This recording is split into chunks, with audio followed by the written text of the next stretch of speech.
Hey guys, welcome to another live show, another live She Knows Arsenal. Make sure here, I don't know why I just got like weird and nervous for like no reason. Make sure you guys are liking the video and subscribing to the channel on your way in and getting in the chat and letting me know what you guys are thinking about all the transfer news.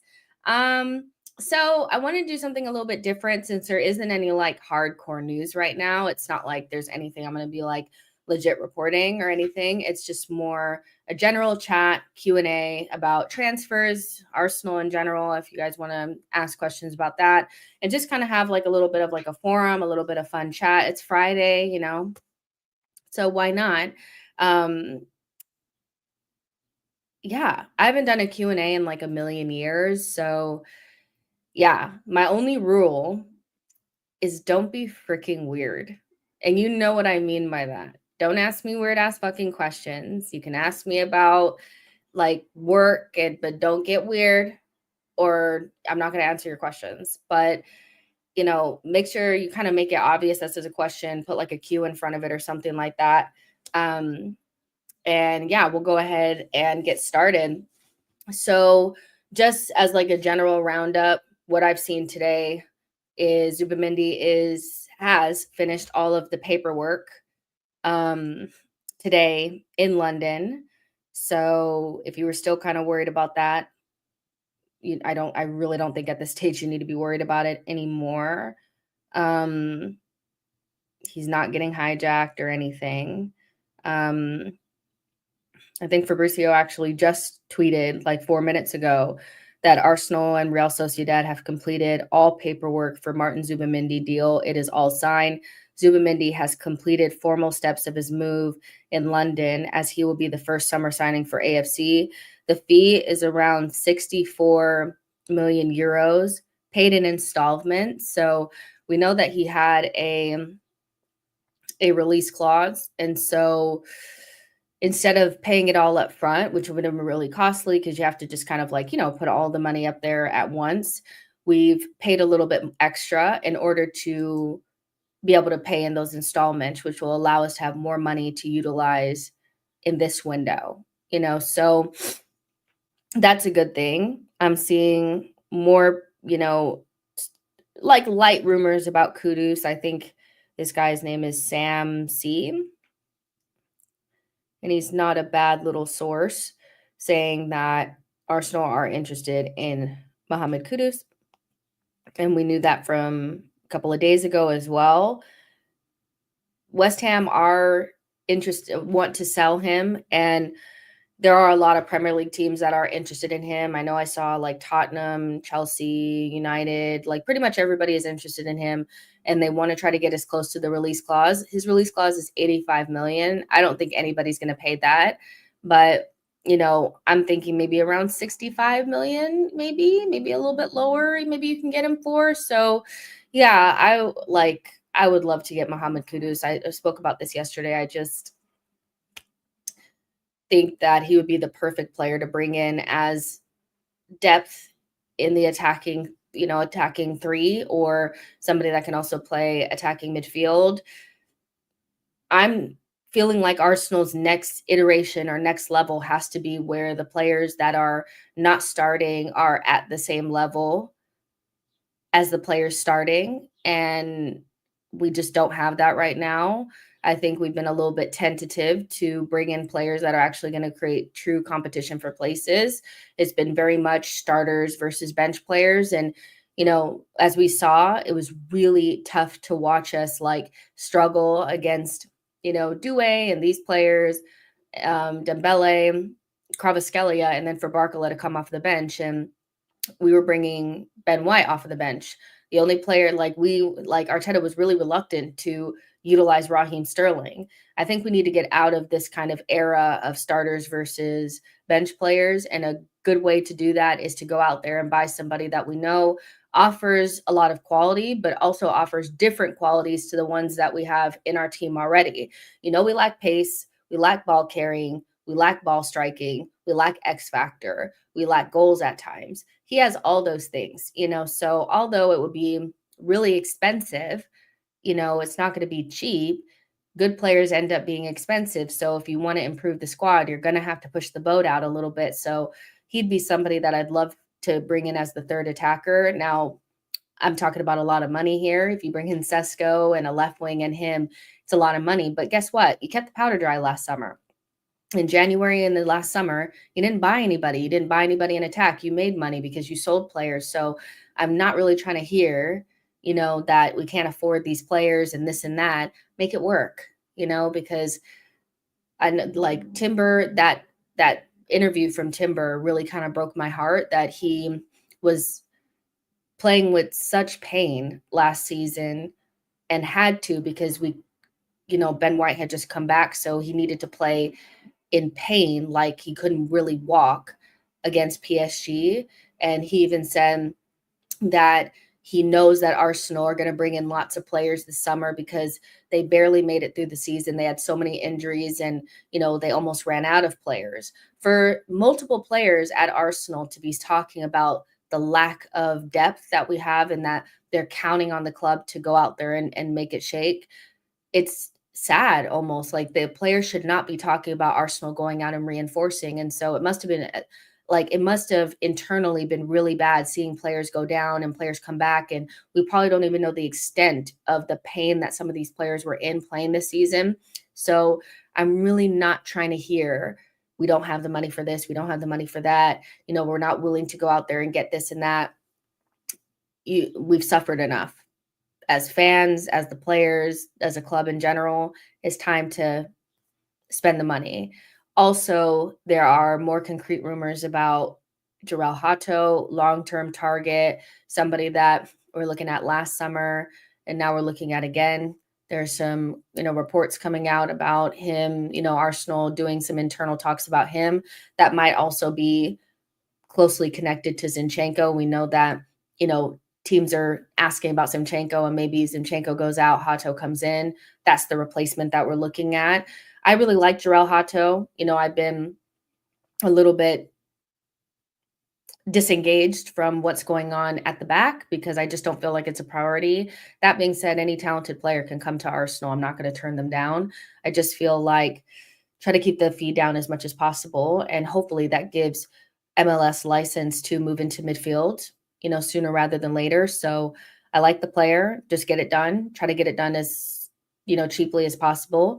And don't let that be a reason why you don't do stuff up front, because fans will not be happy, right?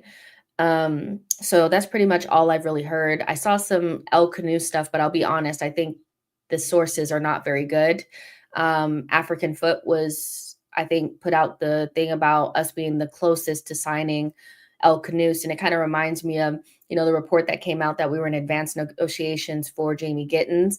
I think this falls in the category of maybe the club doing their due diligence. We were talking about spinning the plates of multiple deals at a time, and Arsenal will, decide who they want to trigger, the actual deal for later on. And it's just possible that we may have gotten information on El Canoes, what he would want for a fee, or what he would want for wages, what, Leicester would want for a fee, that kind of stuff, and just lining up so we understand what it would take. And, agents will use that information and put it out there to try to get other people to get involved. And so, yeah, I'm not sure that we're necessarily like knocking down the door, for Al Canoes, but maybe he's somebody of interest, which is interesting because getting El Canoes links, getting Xavi Simons links, and also getting Zaire Emery links as well makes me think that maybe they are maybe a little bit interested in bringing in an attacking mid that plays on the left-hand side. So fingers crossed that we actually do something with that. Let's see. Charles says, Arteta is our Poch. Limit your expectations. He's not the one. YouTube centers your free speech, says, oh, damn, I just read, don't be weird. You guys know what I mean. I don't have to explain like very, I don't have to. You guys know what I mean by being weird. Don't be weird. But let me read some of your guys' comments. Tamina saying Zubamendi joining Arsenal, Jokeris joining Arsenal, and Rodrigo joining Arsenal, and Arsenal bid for Hato. Any Arsenal transfer news, please? I just kind of did a little roundup. Shamaria says, hand of Arsenal retweeted Rodrigo tweet. Well, let me go check that out. He must know something that we don't know. Because I'm already kind of thrown in the towel on that one.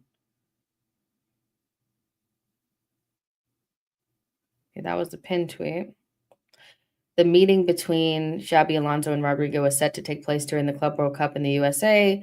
Los Blancos take on Al Hilal today in their opening fixture. His exact role in the team is paramount to any future decisions. So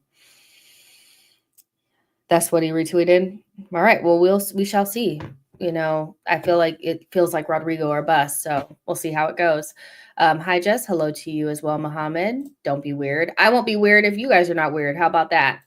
Bilal El Kanous, sign him up. I actually like El Kanous. I know that there's a lot of pushback from people on this player. I think it's kind of just like more relegation tax. Like, oh, he played for relegation side, so maybe he's not that good or he's not a big name. But I think there's a really good player in there. He's 20, you know, so he has every opportunity to, you know, get better from here. So yeah, I would take El Kanous for sure. Big up, Jess. Big up to you as well. Maurice, first question. Make sure, you know, this is a Q&A, guys. So if you guys want to throw in your questions, please do. If you could put like a little Q in front of it, just so I know that it's a question and not just a regular comment, that would make it a lot easier. But Maurice says, Jess, what do you make of the club botching the Kira Walsh deal in January? Personally, if you get me Bon Mati, all will be forgiven. I mean, I feel like it probably is quite similar to maybe how Liverpool feel about Arsenal getting Zubamendi. You know, even though it's probably hard for them at the time, they went on and won the Premier League, you know, and we went on and won the Champions League. So I feel like that softens the blow of not getting a player that you chased for a while. I like Kira Walsh, you know, but there's other players out there. We have Kyra Cooney Cross, who I'm really expecting to play a much bigger role next season. I think we need to go in and start turning over the guard a little bit. You know, some of our midfielders get a little bit older, you know, so players like Palova, players like, you know, Monum and Kyra Cooney Cross need to be, I think, prioritized at this stage. And there's one player in particular that I love to death that's an Arsenal fan, and that would definitely fit that role, maybe even more than Kira Walsh, and her name is Sam Coffey. She plays for the Portland Thorns. She's one of the best players on the U.S. women's national team, and I want us to go get her. She's like, Kira Walsh is a great player, but I would hold space for her. I would definitely hold space for her. If they asked me who I would want to go get, I'd say go offer Sam Coffey everything you got. She reminds me so much of Declan Rice. Like, she has all those same qualities, and her and Kyra Cooney Cross would make a really good pivot, but that's just me. So yeah, I think Arsenal women have a kind of a big job to do this summer, because they're going to have to renew some of their bigger players. They're going to have to make hard decisions on players they're going to keep or not keep. And then they're going to have to try to figure out a way to make a team that's really good even better.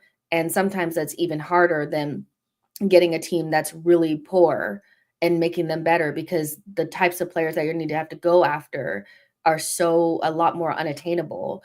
And you know why we have Mariana Caldente. You understand that it's not as easy as just going to the best teams and plucking their players, you know. So there was a little bit of luck involved there. So I hope they're up for the challenge. I think they need to back Renee. They need to give her everything she wants, but they also need to take advantage of a moment where they're at the top and recruit the best possible players they can and make hard decisions about players that are not good enough. Hopefully that answers your question. Redemption says, do you prefer to watch football in America or England? I feel like it's really different. I feel like I really enjoy watching the US women's national team and the NWSL. I'm not like, I watch my MLS team, but I don't really pay attention to MLS when they're not playing. But I mean, my heart is definitely at Arsenal, and to me, nothing feels better than watching a game at the Emirates. So I would have to say that watching football in England and watching English football for me is probably my biggest thing.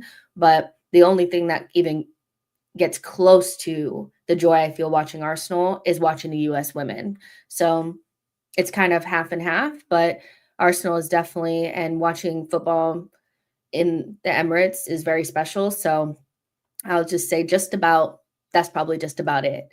Um, let's see. I know this ain't got anything to do with transfers, but I wanted to ask if you've seen the PFA Women's Player of the Season. If yes, who deserves to win and why is it Mariona? I mean, I think Mariona made the biggest difference in that Arsenal. She made the biggest difference to a team than anybody else did. I don't think we win the Champions League without her. I think it's Mariona. 100%. She's world class. She played a huge role in us getting to the Champions League final. She's just quality and a class player. So to me, it's Mariona. Who knows where they'll go with it, but we won the Champions League and she was the biggest difference maker in that, so I feel like it has to be her. But yes, I did see. I also saw that Declan Rice made the PFA player of the season list.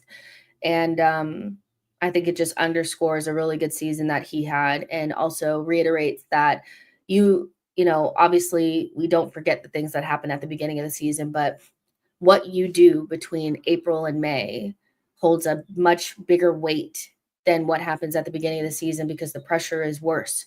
They say the pressure is getting worser. And, I feel like Declan showed up at the end of the season and helped make sure that our season wasn't a complete disaster when a lot of other players had kind of checked out or maybe were not in good form. And so I'm not surprised that Declan is in that list. I think it goes way beyond just scoring 2 free kicks. He was genuinely our saving grace at the end of that season. If he didn't score some of the goals like he scored against Newcastle, and I think he scored one against Brentford, and these goals that obviously we don't remember them because they ended up not really meaning anything trophy wise, but those goals kept us from being in a top 4 scrap on the last game of this last day of the season. So I thank him so much for that. He was definitely locked in and he deserves to play for a team that's going to win trophies. And so I hope we're that club because he's just class. He's so good. Let's see. What other questions do we got? What are your top 3 cuisines? I would say this is a tough one because I'm a big back, but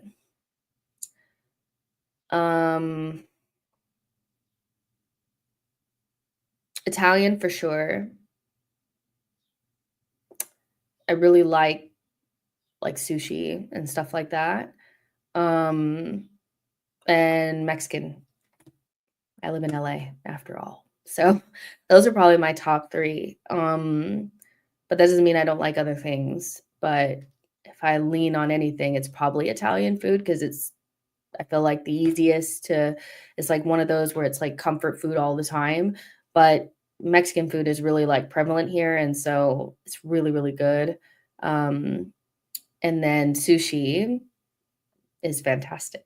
So, yeah, it must mean Rodrigo has had the meeting already or it's happening very soon, probably. Let's see. Jay says, Jess, who do you think Arsenal women will sign? I haven't seen any serious links. I do think we are getting Taylor Hines from Liverpool. But I don't know what we're going to do up front or in midfield. I'll be honest. I haven't really seen any strong links either. So yeah, but my thing is if Barcelona have Salma Parwelu on the transfer list, we need to be in front of the queue to get her. She's the exact type of profile that we're missing. I think we need athleticism and a little bit of pace, and she has that. She's still a young player, so she's still going to get better. She has her best years ahead of her, and she's played in an elite team and knows what it takes to win things. And so she'd be somebody that I'd be looking to bring in. I think Chloe Kelly taking a permanent position makes a lot of sense. And so I thought we needed to bring in 2 attackers, even beyond Chloe Kelly, 2 attackers. Midfield is kind of set for now, unless we wanted to go out there and go big for somebody that's going to take over for Walty or one of those. And then we can't get rid of Walty now. If you know, you know. So yeah, so, and then get a fullback, and you definitely need a center back. So they have some work to do. Could we please get your IP, credit card details, and national insurance number? Thanks. Absolutely not. Speaking of that, seeing all of these like AI videos going around, if you're on Twitter, then but there's all these like weird AI videos going around that are like super realistic of these girls like doing like those mukbangs or whatever. And I'm just like, I'm gonna have to delete my chat GPT. Like, there's just no way that this can continue on. Like, it's so realistic that eventually there will be an AI version of me running a channel like this, and you guys be watching AI Jess instead of real Jess. Like, it's really scary out there. So yeah, be careful with the information that you give out, because now if your video, like your image is out there on like ChatGPT or something like that, they'll utilize that to make some weird ass fucking videos. It's so weird. Like, I'm like, we're actually being phased out. Like, humans are cooked. Like, it's crazy. Um, let's see. Partey leaving, Zuby coming in. Who do we get as backup? Um, I would get. I actually really like that. Is his name like Buwadi? Buwadi? Let's see. What is his name? Because I know I'm about to. It's like Ayub Buwadi from Lille. He's like 17. He's Moroccan, French, and he's a really good DM. I don't know how much he would cost, but I'd prefer him to the other guy, Lucian, whatever his name is, because I just feel like this guy has a higher ceiling, and if they're not going to be playing that much time, they're not going to do that much minutes. I'd prefer to get somebody that could potentially like be the next biggest thing instead of just getting somebody to fill in. Not that the other guy's not good, but I think Agome, I think his name is. So I'd prefer this Buadi guy. I also think that whether it's Agume or Boadi, it'd be really cool to get in some French players into this team. It's not like they have a conveyor belt of, talent, and we're not really taking advantage of it at this point. So really either one of those would be really good, but I do prefer Boadi to Agume. And Boadi looks like a real slick player, like lots of flair, very good on the half turn, very intelligent, somebody that I think could play as a lone six for Arteta at some stage, or Arsenal. So, and I don't think we need to go to Brighton and go try to spend 80 something million on Baliba. I don't think it's that deep, and I don't think Baliba can play lone six for Arsenal, even though he's a good player. So probably like Boadi, but you guys also know that I'm also not that fussed about replacing. If you bring in Hato, then I wouldn't be too against MLS playing in that position as like a second or third option. I just feel like spending too much money in that position feels weird when you have Declan Rice and Zubamendi, but that's kind of where I sit on it.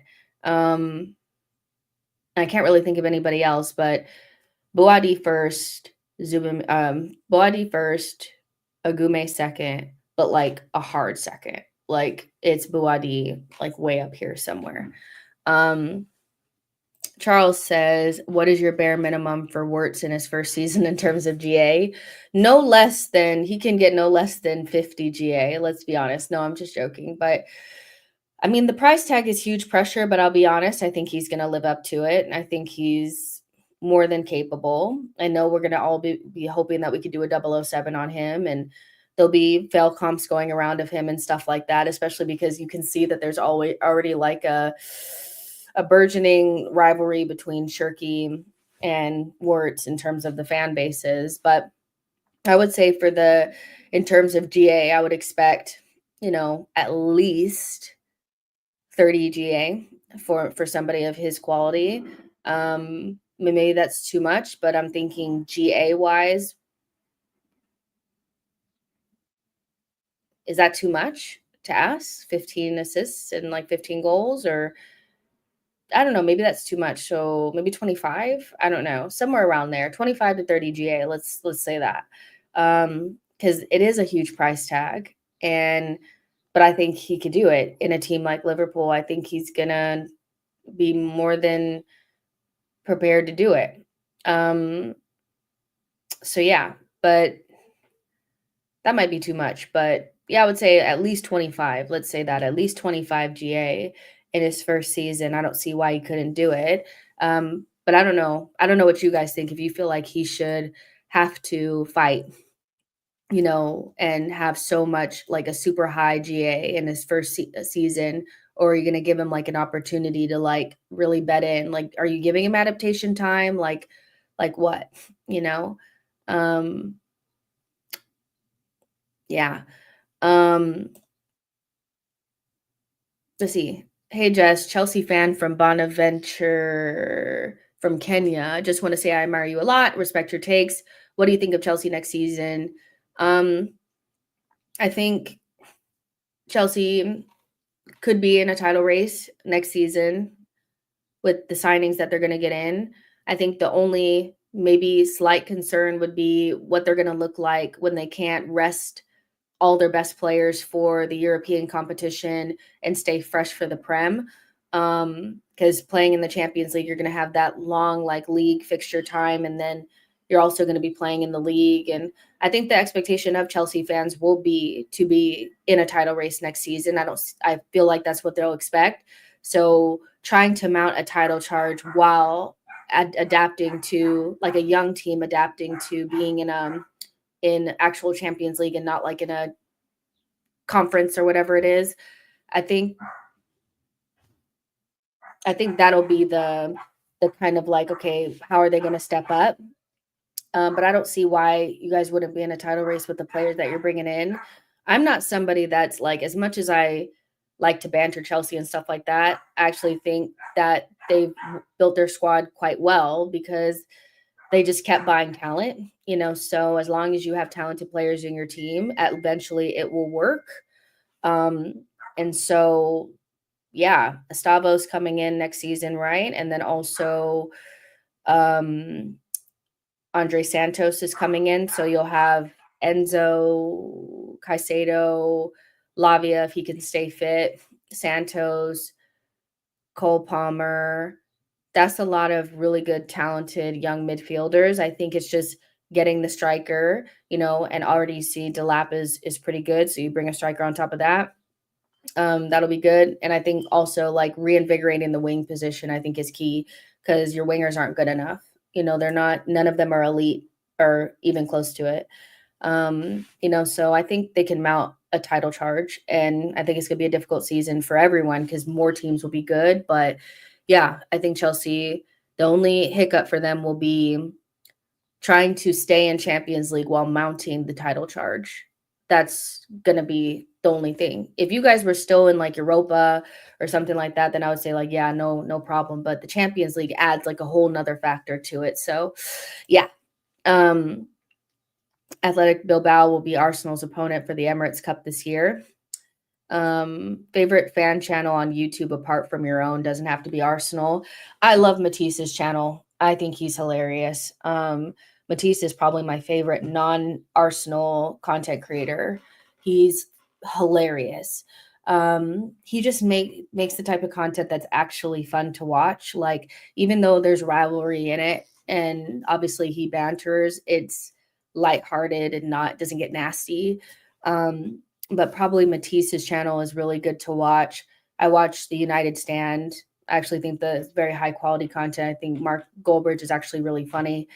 He's playing a character, but he's really funny. I really like watching Lias and Culture Cams whenever they do stuff. I really like their takes and their the way that they go back and forth and stuff. They're pretty funny and good content creators. I like watching Husam's channel. He's hilarious as well. lots of banter, a lot of going back and forth, but it doesn't really get nasty, if that makes sense. Um, and I like watching Alice talks footy. Um, to me, she's probably the best female content creator that creates like consistent streams on a day. I know Stump Peg is really good, but she creates like a different type of content. Hers is more like pre-recorded, like, stuff where she's going to like stadiums and things like that. But Alice quite literally does very similar things to me, where she talks to camera and she can hold an audience, and she's really engaging, and what she thinks her takes out really well. So she's another favorite of mine. Obviously, I still watch Football Terrace, and I think Terry's a really good football content creator as well. Um, and that's probably it. Like, probably if I had to choose like an Arsenal content creator, um, Diluted and A Different Knock. Those are good too. Um, I'm not a big Rory person, so I think he's too much. Like, he's too much at times, and I don't think he what it is about Rory is I don't think he actually really believes the things that he's saying. I think he just says what, his character is supposed to say. Like, sometimes I'm like, "I don't think you believe that." Like, I don't really think you believe the stuff that you're saying. Um, so, yeah, I'm not a big Rory person, but Expressions is also really good, but he's more of like a entertainer than a content creator to me, really. I think he's surpassed just like normal content creating. Like, he's almost too big to even be considered a content creator, or fan channel, or whatever. Like, he's just an entertainer, and he's really good. And he's really good at what he does. Like, what he does is not easy. So I probably put him in there as well. Are you going to do content with other creators? If so, Rory, and you share a lot of the similar opinions. If you're talking about Rory, that's the Arsenal content creator. Um, I haven't watched any of his content. I'll be really honest. I know who he is, but I haven't watched a lot of his content, so I don't know what his takes are. But yeah, I think I do quite a few things with James, and I forgot about saying James. I like James's content as well.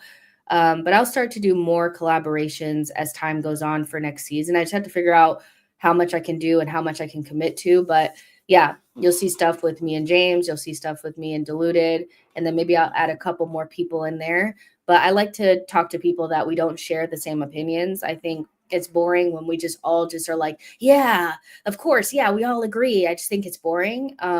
So hopefully maybe I can get some people where we don't quite agree. I think that's why me and Diluted's like shows do so well, is because we agree on some things, but we also disagree. And that's what makes it fun. Let's see. Have you protested against Trump's deportation orders for illegal immigrants? I support him. Um, Americans first. Listen, I wouldn't say that this is in the weird category, but to me, this is like maybe a conversation for a different time. I'm against the mass deportation, so that's pretty much all I'm gonna say. So yeah. Um, let's see. I've been talking about the AI problem for years. People said it wasn't a problem. Data is still imported if you delete AI model. I mean, I am just like, this is just getting too realistic now. Like, before, it was so obvious when it was like an AI. Now it's like, is that AI or is that a real person? It's crazy. Leahy says, what are your thoughts, if any, about Oyan Sunset? Sunset is an interesting one, because if we didn't have a bunch of box crashers already, he would be the perfect box crasher. I think he more fits in that category of midfielders than actual like creators. If you look at his stats, he scores a lot of goals, but he doesn't actually create a lot of things. And I think that's actually why Bilbao struggle, is because their attacking midfielder is not creative, necessarily. And so they really need more of like a facilitator to help Bilbao. Now they've lost Nico Williams. So it's not really, it is what it is now. But I think he's a really good box crasher, goal scorer, but he wouldn't be somebody that I want to bring to Arsenal when we already have Marino and Kai Havertz. I think we need midfielders that what they do best is facilitating and creating chances. I think we have enough players that we let ghost into the box and things like that, but he's a really good player. But I also think he's in a good spot to where he is right now, and he doesn't necessarily solve the problems that I think that we have, but I like him, and I'm sure Arteta likes him, 6 foot something Spanish midfielder. What's not to love, So yeah, Sunset infinitely better than Ngume. Swear Arsenal has never signed a French player. I mean, we have a French player in our team, but we haven't, like, under this regime, they have not signed. Let me make sure I'm not speaking out of turn, but I think since Arteta has been at the club, we haven't. Because if we did, they've come and gone. And I want to say the only player that we've signed from the French league is Gabriel. I'm doing like a quick think about our team now. Because Trossard was from the Prem, Kai was from the Prem, Jesus was from the Prem.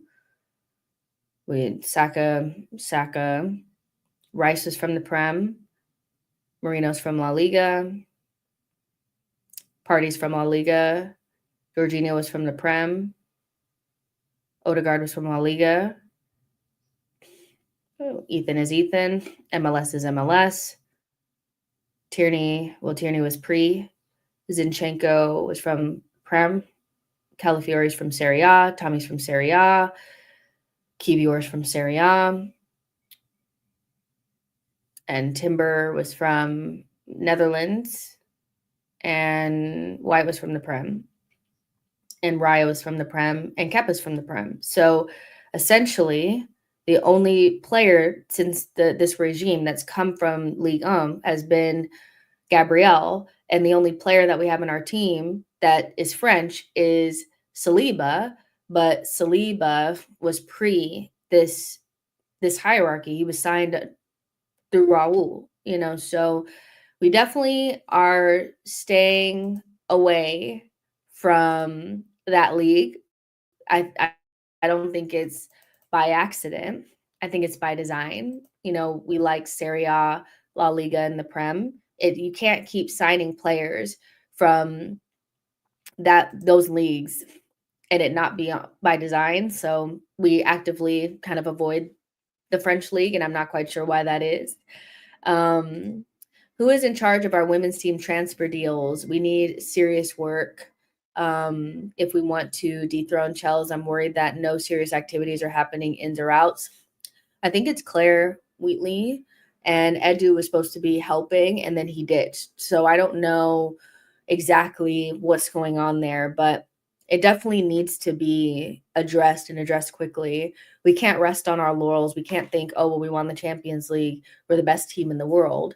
We know that winning the WSL is probably the best indicator of who's the best team, because obviously Champions League is, you can win a cup and not be the best team in the tournament. We know that. So yeah, I don't know if I am necessarily like panicking just yet, but I do think that they need more than just backup center back, backup fullback, and Chloe Kelly. They need to go get a star attacker that's going to play on the wing, and or through the middle, move some players on, and maybe get a midfielder if they feel like they can, but we shall see.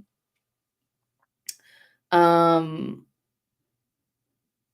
see. Do you think Broadman's back issues would have turned the club away? There were some loose links last summer in Jan, but they kind of petered out. Not necessarily. I'm going to be really honest with you. I don't think we have any chance of getting any of the players of color from the U.S. women's national team to Arsenal. I just think we don't have the best reputation, and Chelsea has a monopoly because of Emma Hayes. And I just think Emma is going to keep shipping our players over to Chelsea. It's like not really. We've gotten Emily Fox and we've gotten somebody else too, but I forget what her name is. Because I've been watching Jenna Neiswanger. We got Jenna Neiswanger and we got Emily Fox, and they're getting Naomi. They're going to get Lily Johannes, so it's it's looking more like Emma's shipping certain players over to Chelsea, and I feel like the players of color, especially our attackers, will probably end up over there. I don't think it has anything to do with her back issues. And then also, Michelle Kang will have a say. She plays for Washington Spirit. Michelle Kang owns the London City Lionesses that are now a new WSL team. She also owns Lyon. So she'll have a say in where Trinity ends up going. What's my dream transfer window? Dream transfer window right now would be Sesko, Rodrigo, Kudus, Zubamendi, Hato, and I guess Kepa because we have him right now. That would be my dream window. If that's what we got at the end, I'd be like, fair enough. We've done probably more than I thought we'd do. Can we develop MLS to be like Moussa Dembele? I mean, we could, but will we? We could. I think MLS could be a really useful player for us in midfield, and he should be, platformed in that position. And then his game is so similar to Moussa Dembele's. Why wouldn't we, try to foster that? Arteta, we've seen what he can do with defenders and we've seen what he can do with DMs. And to a certain extent, I guess you can say that Martinelli and Saka have been developed by Mikel. Can he develop different types of midfield profiles into the best versions of themselves? Like, can he do what Slot did with Cody Gakpo and Gravenberch and figure out a way to utilize them and to bring out their best qualities and put them in the best positions? Let's see. I think how he develops Ethan and MLS will determine how well they do at Arsenal. So we shall see. But that's probably the closest comp you can get to MLS and what his skill set is Moussa Dembele. So we'll see what Arteta does with him. I hope both flow miserably if they I hope both flow miserably. If they don't, we're cooked. Bruh, he's a midfielder. 15 GA would be decent. Nah. See, you're being no, because this is the thing is, yeah, he's a midfielder, but he's an attacking midfielder. He's not an 8 or 6, so his main qualities are going to be what he creates in the final third, which is going to come in assists and goals, which is what we would expect from any number 10, right? So 15 GA is what you expect from like McAllister or, any other 8, Declan Rice, somebody like that. But you guys, it's like, nah, like, come on. A number 10, you're going to expect them to score quite a few goals and to get quite a few assists, but fair, fair. Maybe not, maybe he shouldn't be expected to do that much. I think Chelsea finished 5th next season. I think Club World Cup might affect them negatively. I mean, we're hoping, right? Akmal says Arsenal in direct contact with Hato. Kind of waiting for some, maybe more of the big boys to talk about it. We're seeing like maybe like some of the smaller guys talking about it, but not necessarily the bigger ones. So yeah. But nevertheless, he's somebody that we've chased for multiple windows. So, or at least we've shown interest. So I would expect us to, be able to get that done. Foxy says Chelsea are close to getting it right. Chelsea signed Delano and who else? You mean Delap? I don't think they've signed anyone else, but we know that they're in talks for Gittins, and they also have interest in Malik Fofana from Lyon. They also have interest in Ekatike, but also Liverpool have interest in Ekatike. So I'm hoping that that's the next big saga, and we can just step aside and just do our business. If they're fighting over Ekatike, that would be fun for me, because somebody's going to miss out. So I would love for us not to be involved in a saga. And as of lately, it seems like Chelsea and Liverpool really like the same players. They both wanted Lavia, both wanted Caicedo, and both of those players ended up at Chelsea. If they go head-to-head for Ekatike, it'll be interesting off of the back of, a Premier League title if he would choose to go to Chelsea over Liverpool. So I'm hoping that that's the next big saga and we're not fucking involved. but they're in for Ekitike. They are, I won't say they're wrapping up the deal for Gittins, but Gittins. They're also interested in Hato as well, and they've spoken to him too. And then Malik Fofana, so they also have players coming in that will be like new signings for them because they've been out on loan. So Estavo from Palmeiras, and then Andre Santos that was at Strasbourg, I think. So they're gonna have, it's almost gonna be like they're bringing in like 6 or 7 players essentially. So yeah, I agree as well as the big 6. This is my 5th favorite Arsenal channel. I'm glad I made the list. I get Champions League with 5th place, so thank you. Goldbridge is hilarious. He is hilarious. Like because he's not our person, so it's easier not to like. I know how like a lot of United fans don't like him, but because he's not he's not talking about us, it's so funny. Like the first thing I do when United loses, I go there. Like I go there instantly because I know he's going to be so funny. And their content is actually really, really good. Like I think their content is on the same level production value as AFTV in certain ways. And sometimes you like the more unfiltered, more like regular content, like kind of like what I do and like other people. And sometimes you like to see stuff that's more zhuzhed up every once in a while. And their content's really good, but because they lost so much, I was watching them so often and I was like, this is good shit. Like, this is really good shit. Lumen says, are you the same level with Alice? I don't think so, because Alice has like, she might have like almost 100,000 subscribers or maybe like 70,000 subscribers. I think her channel, because she has 2 channels. One, I think she talks mostly just about United, and then the other one, she talks about other clubs. I think like she surpassed me a while ago because her channel is way bigger than mine, but she's also more consistent than I am. So yeah, and she's just really, really good at what she does. Like you guys said, Stump Peg, James B. You guys like Troops, Highbury Squad. Is Terry an Arsenal fan? No, Terry is a Man United fan. Troops, Curtis is one of my favorite content creators. He's also really big. Kind of weird if you think Terry is an Arsenal fan, to be honest. Let's see. The team was poor last season, and it was disgraceful how the club left them short. But why do you think people are reluctant to objectively say injuries had a big impact on the season?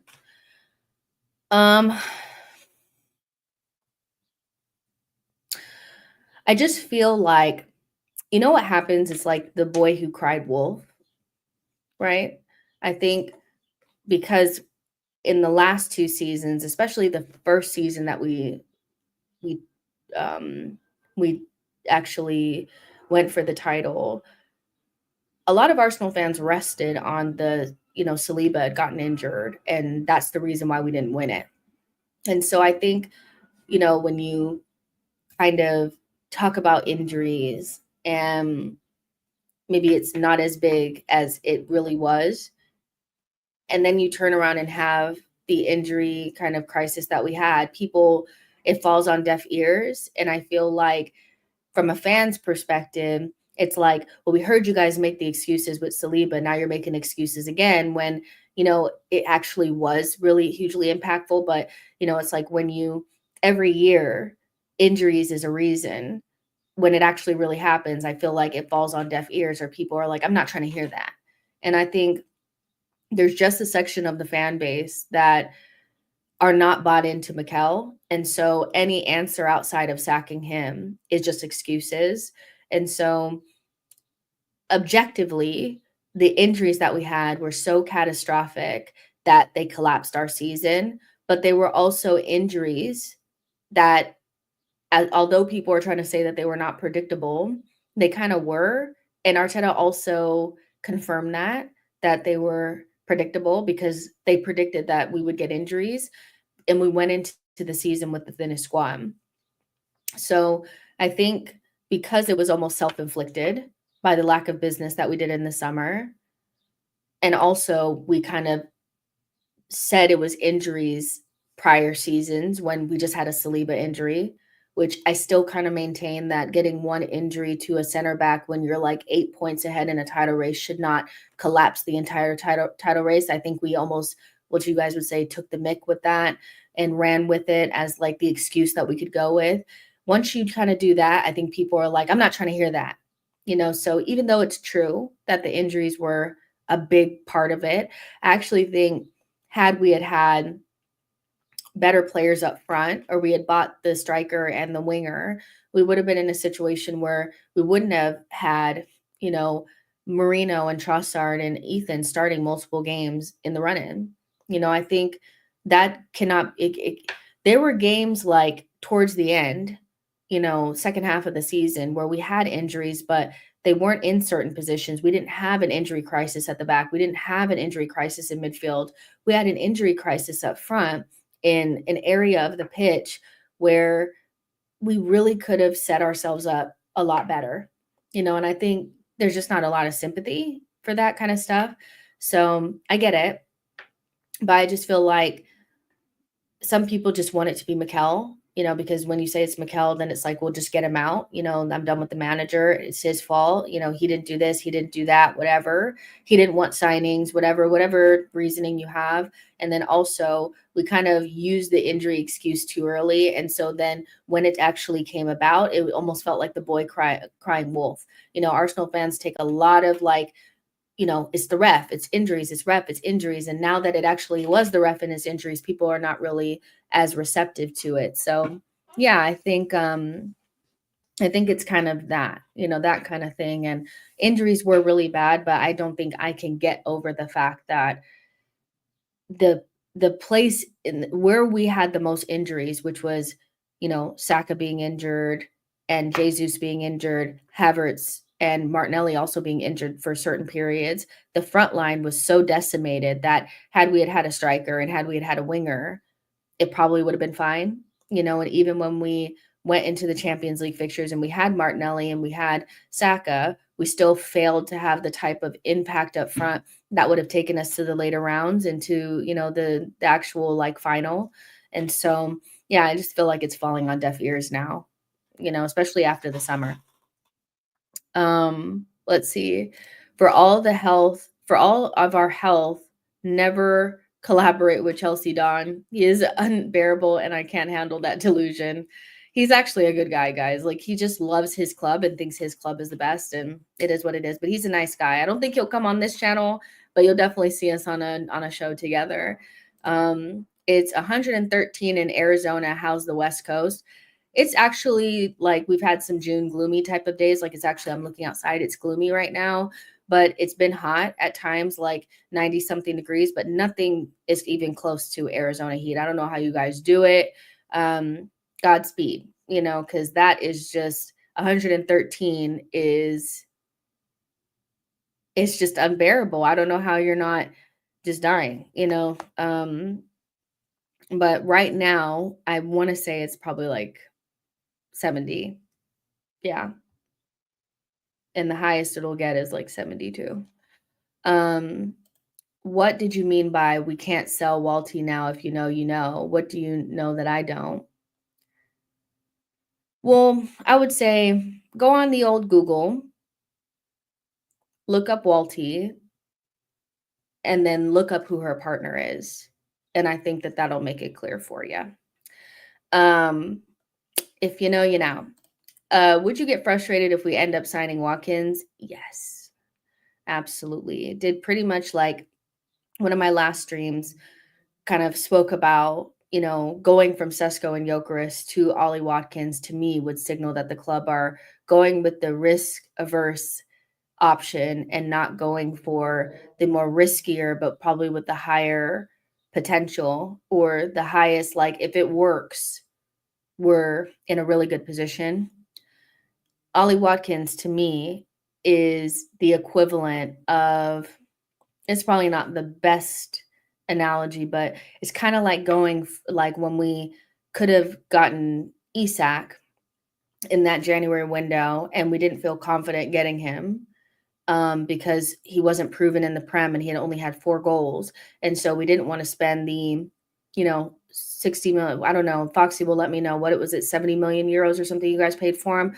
So instead of paying that for him in that January window, the next summer we went to City and got Jesus. And I like Jesus, don't get me wrong, but to me that's similar. Instead of going for the riskier, but if it works, it's like you got the best striker in the league, you go for somebody that's a little bit more safe but has clear limitations that aren't going to lead you to where you want to go. And so that would be the same to me. Instead of going and getting Sesko, that it's not super clear from the data or anything that he's perfect, but if it does work, it's going to be amazing, because he has all the physical and all the attributes and the qualities of somebody that could be the best striker in the world. He just needs to hone that and have consistency and develop. Instead of going and getting that guy, you go get the safe Ollie Watkins. Ollie Watkins is not taking us to the promised land. It's just the safe option. And so Arsenal going to the safe option just says to me that they don't, one, trust their scouts. They don't trust the opinions of the transfer team. They want to take the easy way out. And they're not committed to becoming the best team in the league. I don't know any of the top teams that haven't taken risks on attacking players, and some of it has gone really right and some of it's gone really wrong. But guess what they do? They just move that player on or buy another player and shift that player onto the bench. But Arsenal act like it's life or death if they get an attacking signing wrong. And so they him and Ha on it for so long, and then they're like, you know what? Let's just go with the easy option because we know at least Watkins can play in the Prem and we know what he is. But knowing what he is should make you feel like that's just not the option that you should go with. And that's not to say that Ollie Watkins is not a good level striker. He is. But he's the type of player that I feel like is very underwhelming for a club that's supposed to be trying to reach the pinnacle. So I would be frustrated because I'd rather them take the risk for either one of Gyökeres or Sesko than go with the easy option. The easy option has never been the one for us. In fact, I feel like all of the risks that we've taken, the small risks that we've taken with this squad to like it's worked for the most part. I would say like maybe Ramsdale didn't work, but going big on Rice has worked, or getting Saliba and loaning him back and then bringing him in. At that stage, when you buy a 16, 17-year-old for 27 million in 2018, that's a huge risk. That was before the boom. That was before you were paying like for top quality, like young talent, you were paying 60, 70 million for it. That was before them. 30 million was a lot. And I remember people saying, like, what are we doing? He's unproven. He's young. Even when you watched his comps, you could see he was raw. But we took that risk, loaned him back to Saint Etienne, then loaned him back to Nice. Then when he finally came, loaned him to Marseille. Then when he came into our team, he was a big part of why we ended up in a title race. It wasn't just Zinchenko and Jesus. It was also having a center back like Saliba and being able to move Ben White to right back. We upgraded half of our defense with one signing, right?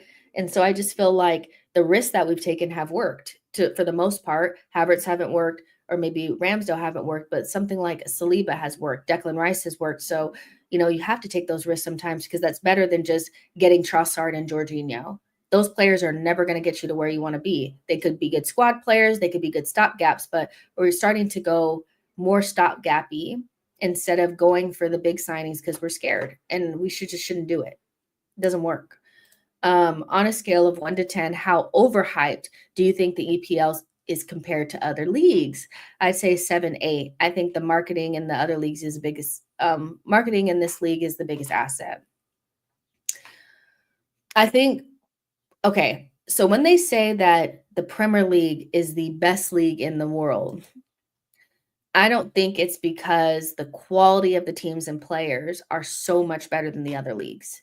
I think it's because it is easily digestible and entertaining for more fans. And I think the accessibility of the Premier League and the fact that it's like, how do I explain it? I feel like other people can get wrapped into the Premier League easier. The storylines are easier to follow. There's easier, buy-in to certain teams. You know what I mean? They have bigger fan bases in those other areas, so it's easy to accessibility and stuff, but it's definitely not because they have the best players or the best teams. That's not really what it is, So I think it's overhyped in terms of the talent and like, oh, these teams are just so good. Of course, when you see, Chelsea in the Conference League, and they're winning and they're beating the team 4-1, you're like, oh, the Premier League is really good. But I'm like, they had to be down at, in that position to be there. It's not, it's not like it's not really as clear as that. It's not, oh, you see Spurs and Manchester United are in the Europa League final.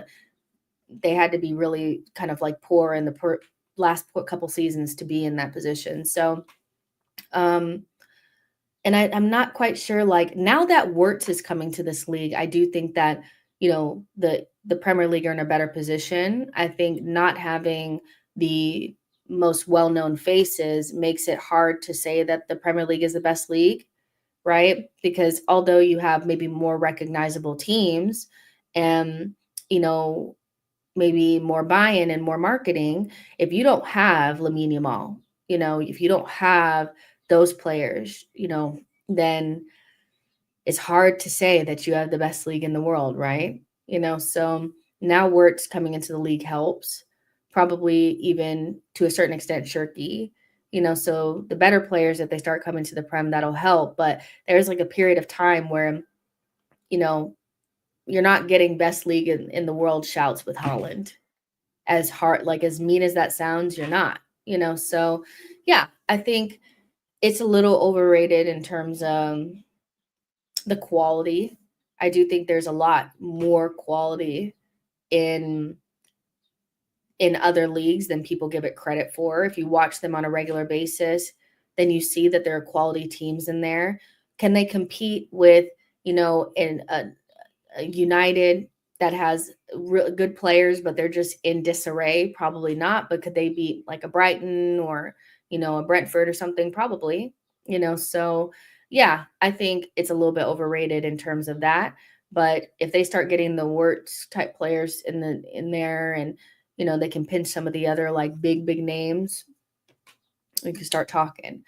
But I actually do enjoy watching other leagues because it's really hard to watch the Prem because they've really bought into this idea that they need to have these very controversial refereeing decisions. And there was a certain period of time where that was getting them a lot of clicks, and people were tuning in for the drama, and it was getting them a lot of energy and a lot of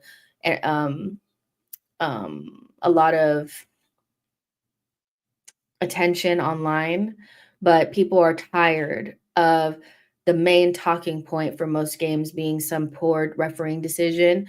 And so it's really hard to say you're the best team, the best league in the world, and it's the best league when you have really bad refs. It's much easier to watch La Liga and Serie A and the Bundesliga because you just get to watch the football. So yeah, I think last season really made the Premier League look really bad.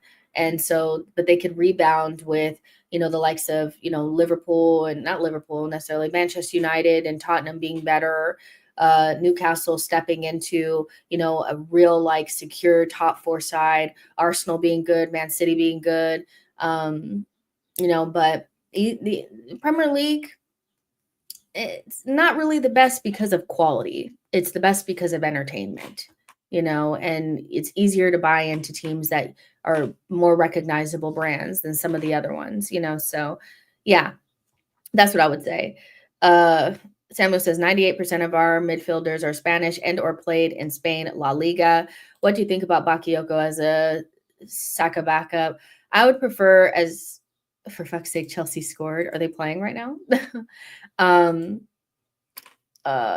Bakayoko is somebody that I really like and I think is really talented, but I actually think that it would be a better use of that position to bring in somebody that can play multiple positions so that you get more bang for your buck. I don't think it would be the fee that I saw going around for Bakayoko was like 40 something, you know?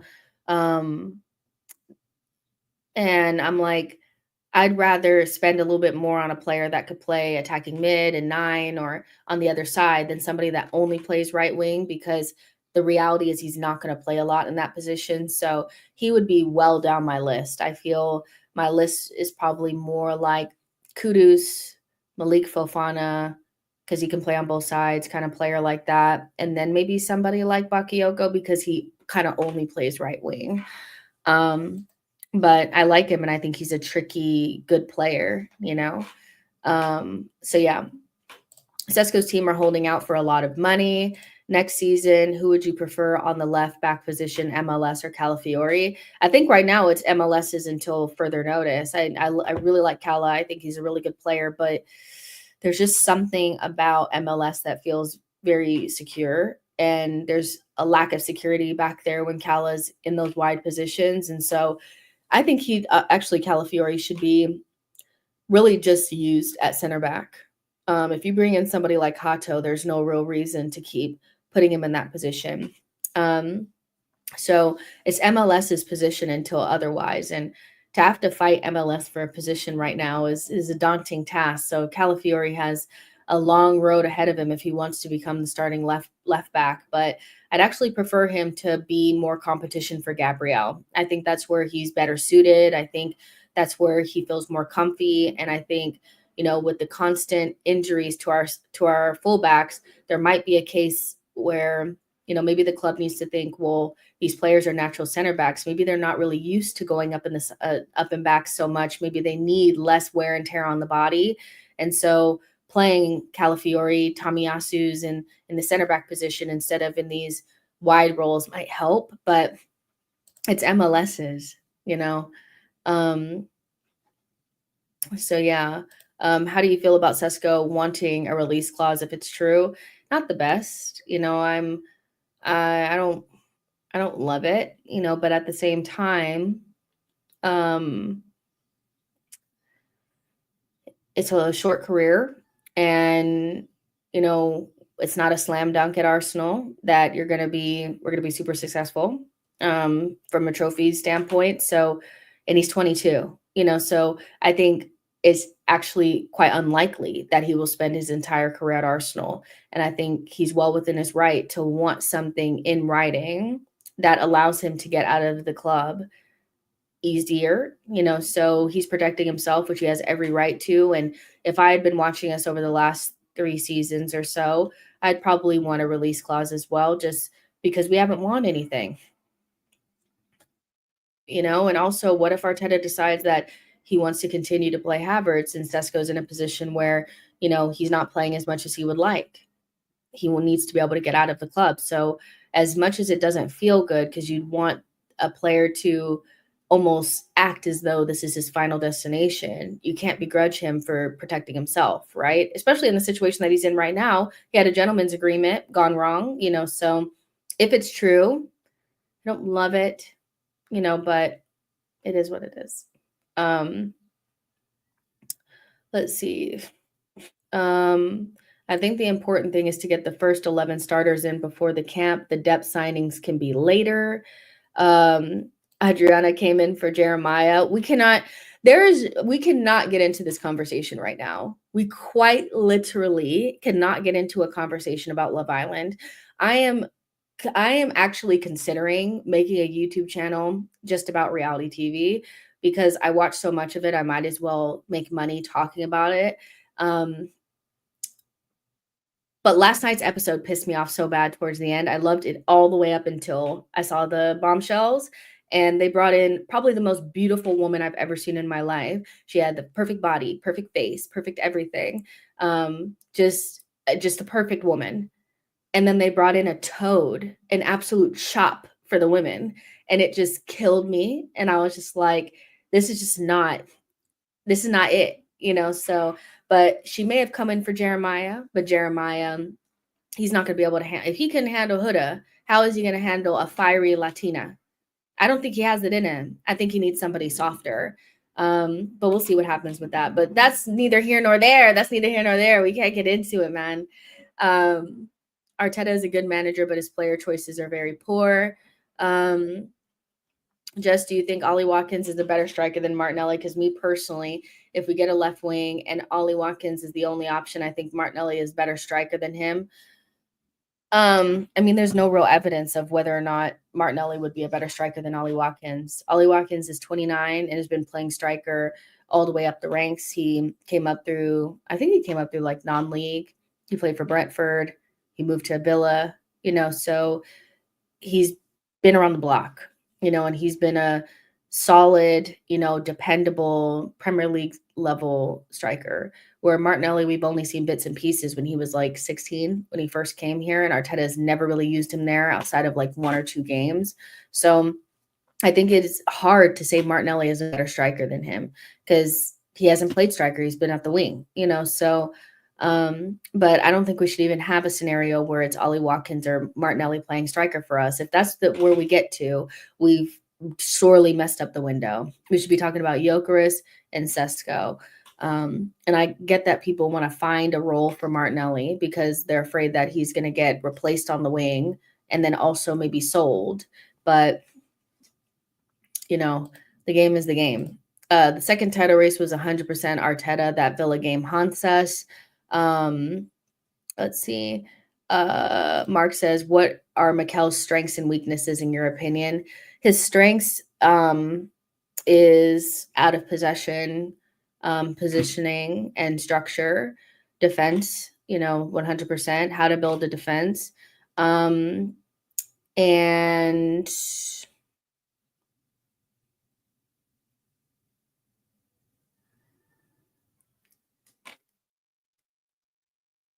he's really not that great of an attacking coach. Like, he cannot get a fluid attack going. So I can't really give him that. But I think what Arteta does well, that also, how sometimes something that you're really good at ends up being the thing that tears you down as well. I feel like he's really good at finding ways that we can improve ourselves in the margins, whether that's utilizing a new throw-in technique or, utilizing corners in a way that almost makes it feel like we're getting penalties. But when that becomes the only thing that you're focusing on and you lose sight of the other things, then it almost becomes a negative that you're so heavily focused on the margins, but you haven't perfected the bulk of what's going to make you win. And so I think it's a strength and a weakness. It's a strength that's become almost a weakness or an obsession in a way.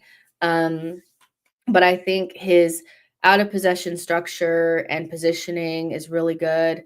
The defenders and the team in general understanding how to close gaps and make it really difficult for teams to break us down. That's probably his strength. His biggest weakness, in my opinion, is getting his players in positions and playing that suits their strengths in attack and creating a fluid and dangerous attack consistently. We have been talking about Mikel's attacking, and the way that he coaches the attack since the beginning of time, since he's been here. There's probably been 1.5 seasons where we haven't questioned it. The 23-24 season, 22-23 season, and the back end of the 23-24 season. Every other season, we have had major questions around why we don't score enough goals, why we don't create enough chances. This has been a thing. I think we were fighting for our lives that first season, but I think it was not the 2019-2020 season, but the 2020-21 season. That season, we talked ad nauseum about the horseshoe of death, and it's reared its ugly head again. And it has to be by design, because the one time that he didn't have it, he's not been able to replicate it. He hasn't been able to replicate the fluidity and the dangerous attack that we had for one season. And he kind of had it at the back end of the 23-24 season, but it's been derailed again.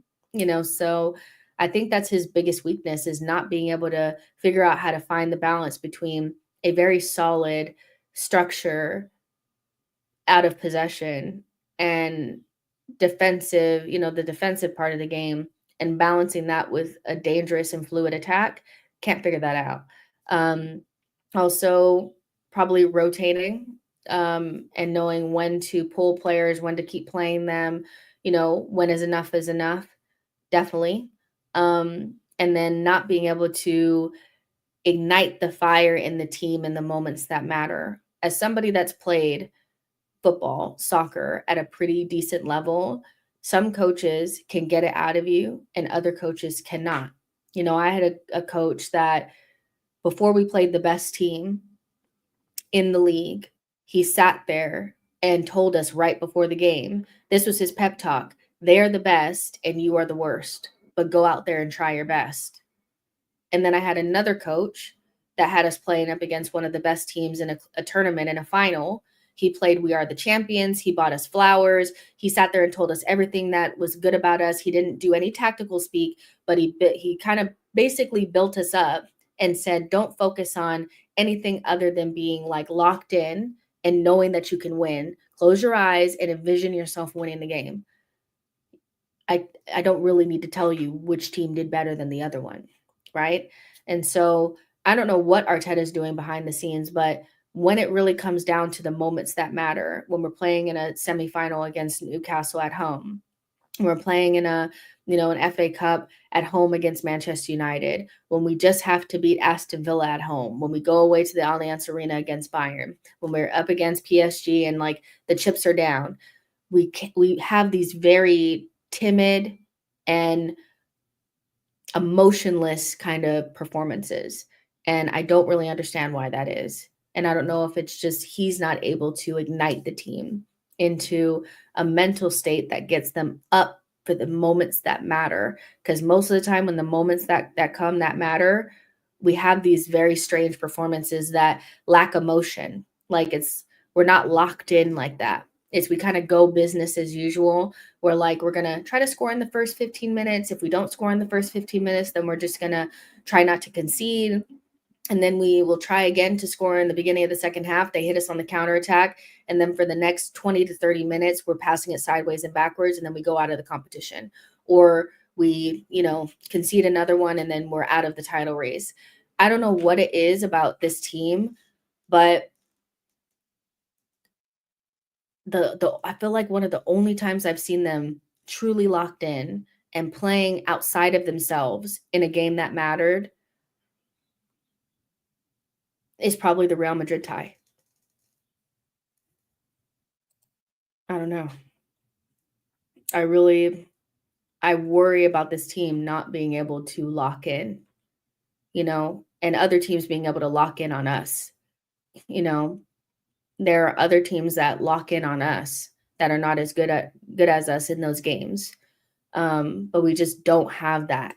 And I just wonder why, but yeah. Samuel says Arteta's biggest weakness is not switching it up when the plan B isn't working. Bayern, Villa, Newcastle, PSG shit is disgusting to watch. What you're describing there is 100% not on the manager. It's not handling important moments well. That's 100% mentality. Well, the mentality comes from the manager. It just does. And either way, even if you're saying it's on the mentality and the players are weak, who got those players? These are his players, so either way, it goes down on the manager, to be honest, because he's built this team basically outside of, at this point, outside of Saliba, he's bought all these players, so no, I know that we want to shift blame somewhere, but if you've ever played sport at any sort of level, the way the team attacks certain moments definitely comes from the mentality of the manager. And for him to be able to get you into a mental state to relax in moments of pressure, and we don't relax in moments of pressure, we freeze up. If you're saying that that's just all the players have a weak mentality, then fair enough. But the mentality comes from the manager. Taku says your top 3 managers in Europe. Top 3 managers in Europe. Right now, right this second, Luis Enrique for sure. Flick.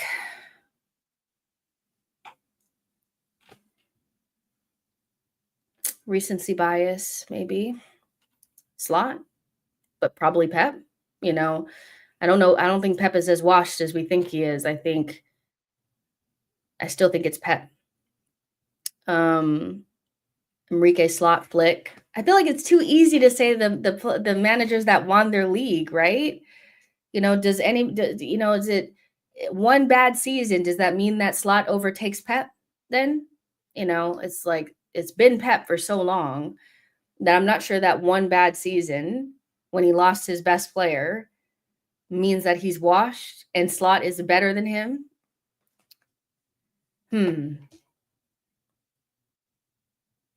I know for sure I'm saying Flick and I'm saying Enrique, but I don't know if I cannot give it to Pep.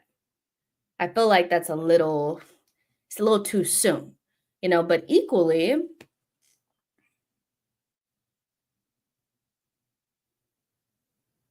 I don't know, slot pep slot, pop slat, flip pop. I don't know. It's like the same. Um, Pep is a checkbook manager. Yeah.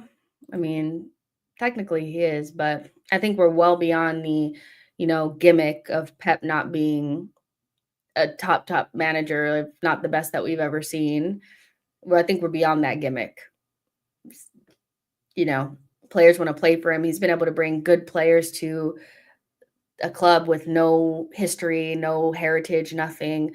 They literally just go to play for him. If he was just checkbook and he wasn't really rated, he wouldn't be able to get players to come. He wouldn't be consistently monopolizing the Premier League. He's basically made it into a farmers league, so yeah, I think it might be Pep still, but because he just has too much longevity, but I don't think Pep is washed. I think the scariest thing for me about Pep right now is that he sacked his entire coaching staff and brought in new people for new ideas and then bought in Turkey and told him that when you have the ball, you're free. I think that's a manager that's recognized that he's went maybe too far in a certain direction and what he's doing is not working and he needs to adapt. And so if he adapts and he gives players like Reinders and Cherki freedom and he ditches Duga de Position and he leaves Mikel in the dust trying to do stiffy suffer ball, it's not looking good. He told freaking Cherki that he's free. He didn't say you're going to be sitting there passing sideways and backwards. So let's see how it goes. Pep is entering his Mourinho phase. Flick is the most adaptable. He takes his time off to tour Europe and learn different tactics, which is a really good point. Not an elite manager yet, but Cesc is doing bits at Como, got them to 10th in their first Serie A season. We need to make sure that, if and when we get to the stage of Mikel leaving, that we're in line for either an elite manager or somebody that's pre-elite. That's going to bring the feeling back. The only thing that I would say is that sometimes there aren't the managers available when you're ready to sack. And if you can't get a Luis Enrique, which is going to be impossible to get him out, it's going to be impossible to get Flick out. You're not going to be able to get a Slot. You need to get the pre-elites. And if Cesc is still showing levels and Inter we're trying to sign him, and also Bayer Leverkusen we're trying to sign him after one season, which is a good sign. We need to be first in line because I know one thing Cesc will do is he'll restore the feeling of what Arsenal used to be. And I need that at the bare minimum if we're going to go into go with another manager that's not as proven, that would be something that I'd be very interested in, is if Cesc is ready to take the step forward and we're in a position to bring him in, I would take him, but if we have to go with another pre-elite manager, somebody that's still learning on the job, I want somebody that understands what Arsenal is about and isn't going to strip us of our receipts, or our recipes. It's right now it's not feeling like Arsenal and I don't like that. So yeah. Diallo says, Jess said, please don't be weird. I did say that because some people, they're like, oh, you said ask her anything. Let's get silly. Like, no, let's not get silly. Let's have fun, but keep it nice, I like doing Q&As, but when some people get weird. Let's see. Nagelsmann any day. Not at Arsenal. I would never take Pep. What's he gonna do here? He couldn't do it without teams cheating for him. I don't know. I don't have those feelings on Pep. I think he is very frustrating in terms of, you know, basically having all this money to his disposal and kind of making the Premier League into a farmers league kind of thing. But I still think with this checkbook, you still need to be able to deliver, because with the checkbook comes more pressure, and he's still able to. Making the Premier League into a non-contest is no easy feat, and that's not just getting a bunch of good players. You have to know how to use them. So I don't know. Just joined. What are we talking about? Anything and everything. It's just Arsenal Q&A and chat.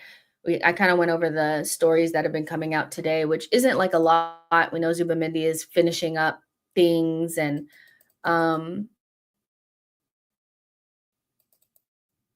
concluding like his signing for Arsenal. We talked a little bit about Bruce, Hato, things like that. So there's not, a lot to report on. So I just wanted to kind of do like an open kind of forum where we could just talk about anything. So drop your questions in, get your comments in, and we'll go for a little while longer because, yeah, we're just waiting on fun stuff to happen,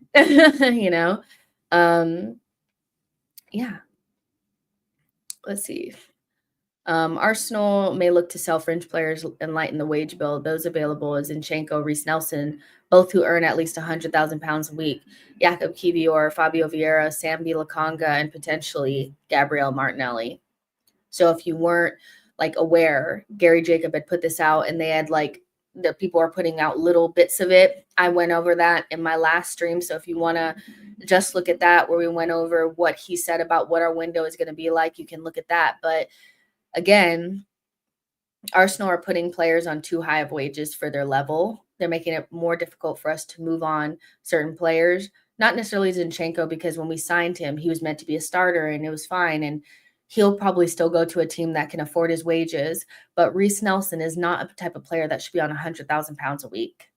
That was a bad move. And Kedia being on £100,000 a week was a bad move, and Gabriel Martinelli is on this list to potentially be sold, so we'll see what happens. Diallo asks, I want to get a dog. Which breed should I start with? It depends on what your lifestyle is. Are you active? Are you not so active? Do you care about shedding? Are you looking for somebody that's more a protector dog or somebody that's just a companion? All those things come into play. I've had Cocker Spaniels. Those are really good dogs. Really, really good, nice dogs, good with kids, very docile, kind of active because they're natural hunting dogs. So they like to go outside and stuff, but they're gentle and they're medium-sized dogs. So, where you live and stuff like that, they're not too big for an apartment. So I've had those. Maltese. My mom has a Maltese named Bella. She's cute, but she's feisty, but she's small and she doesn't shed. And then I have 2 Chihuahua Terriers, and they're great and they're active, but one of them sheds really badly, so all of that depends, so you can answer some of those questions. What was that gal on your stream yesterday with DG, your sister, or what? She's not my sister. Her name is Gabby. We actually met on Twitter. I'd seen her like tweeting about Arsenal, and I asked her to be a part of a group chat that I have with like 6 or 7 other female Arsenal fans. And so we got in that chat, and then we actually became like really, really close. And then she actually last summer came out and visited me from Philadelphia.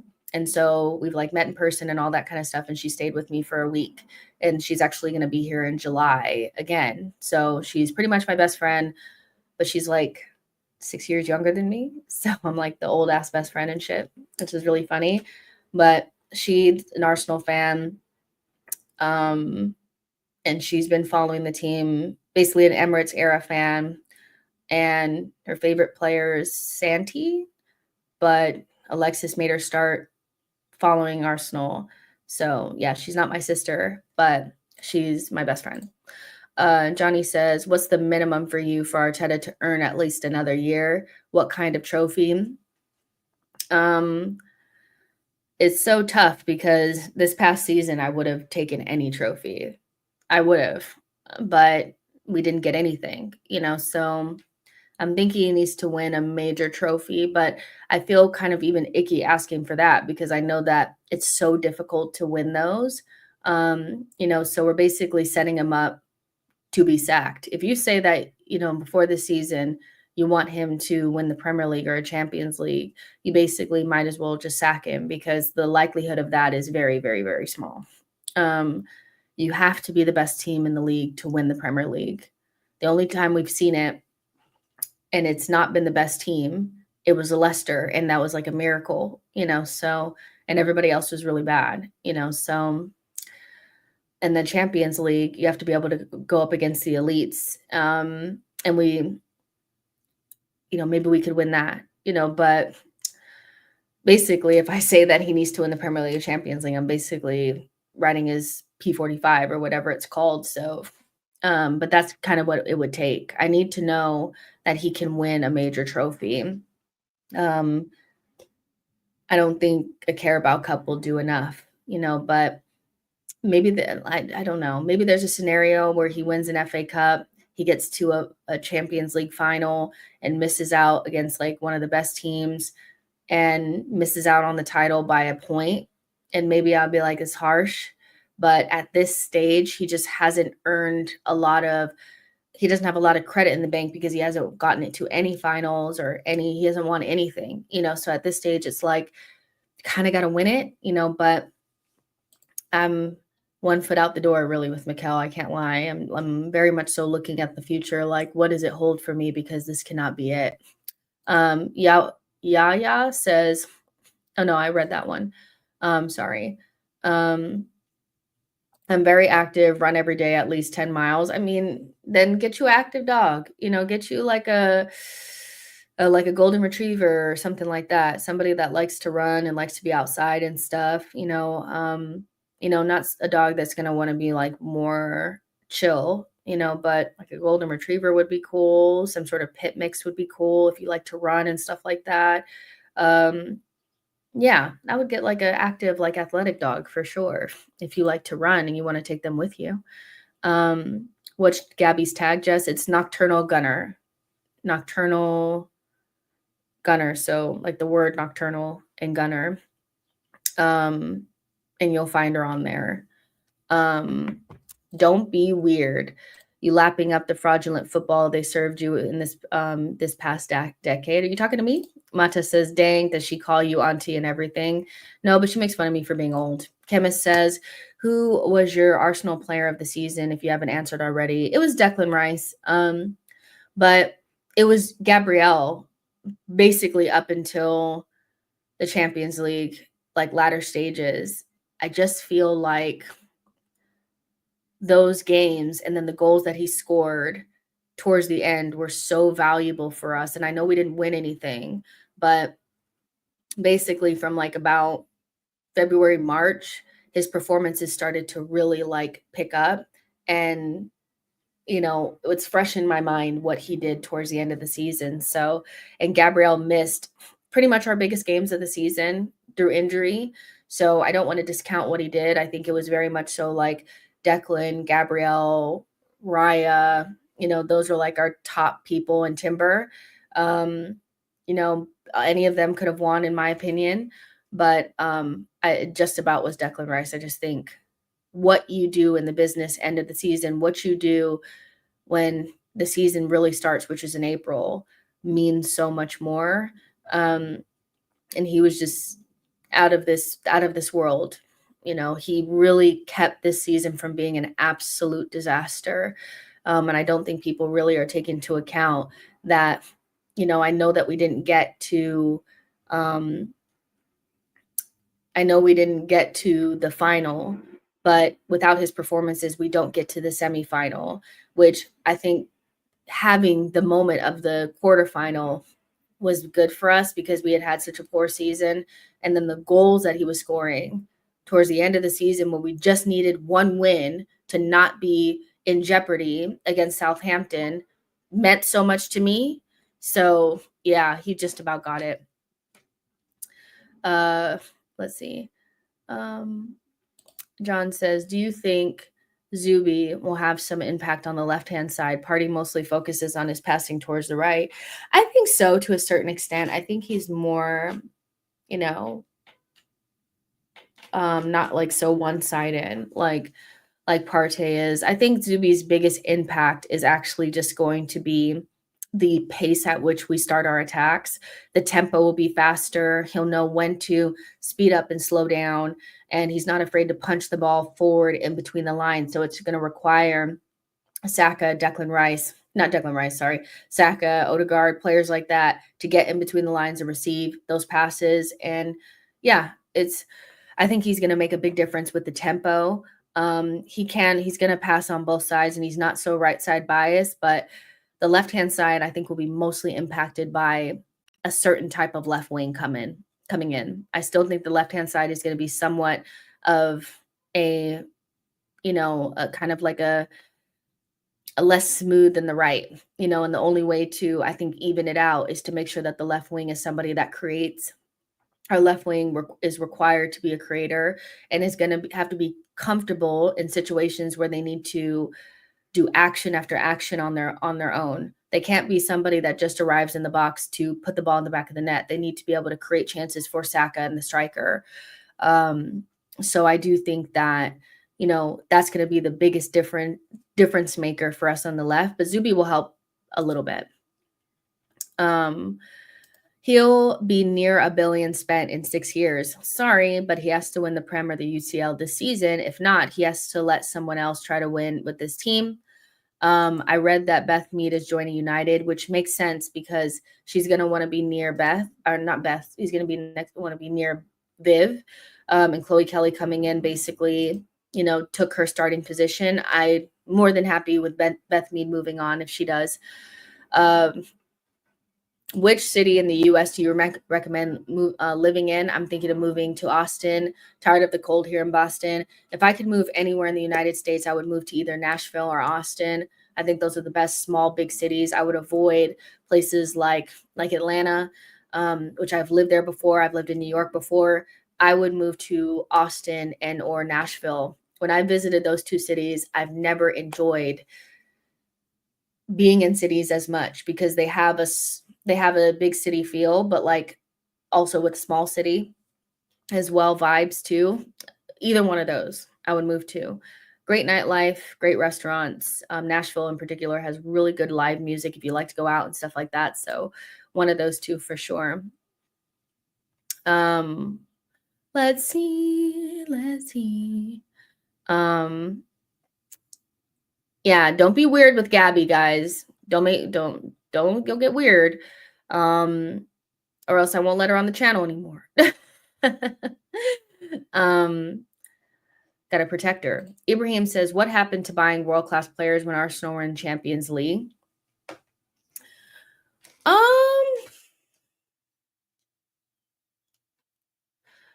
I think it's tough because I think you're at the behest of the market as well. I think if the market, like only a certain amount of world-class players are going to be available on the market at once.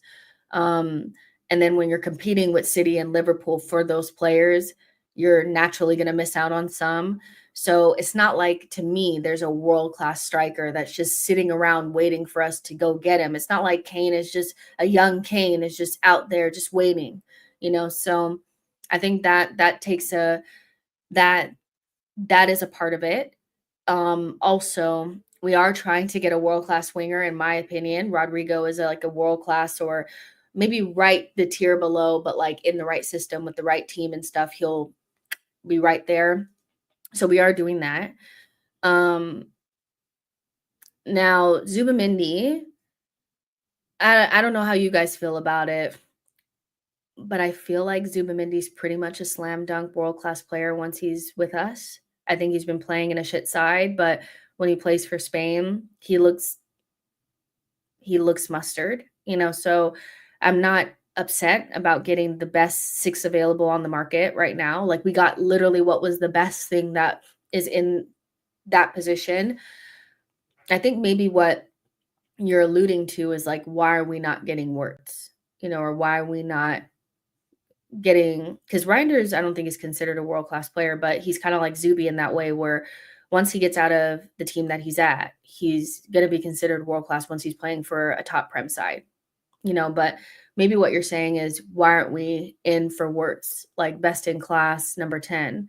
And I feel like the reason for that is because we were so poor in the last couple of windows and we've left a lot to do that we're not in the position that we felt like we would be in. Where you know how we always kind of allude to the Liverpool window where they go out and they get the final two pieces and Virgil van Dijk and Allison. We got so close to being at that window, but we undid it when we signed Kai Havertz, and then we went even further back when we didn't get a striker or left wing the next window. And so now we're playing catch up, and where we should probably be in Liverpool's position where, they're re-upping on a couple of fullbacks and they're bringing in one or two world-class players, we're having to spread the money across, which means it's harder to get those world-class players in because world-class players cost like a lot of money. So I think that's what you're alluding to is like, why are we not in for Wirtz? Right? Because he was like the top player available in this window and we weren't even in line for him. But if you spend 120 million on Wirtz, you're not getting a striker and we need one bad. You're not getting Zuby and we needed the midfielder. You're not going to get to re-up on your fullbacks, So I think that's why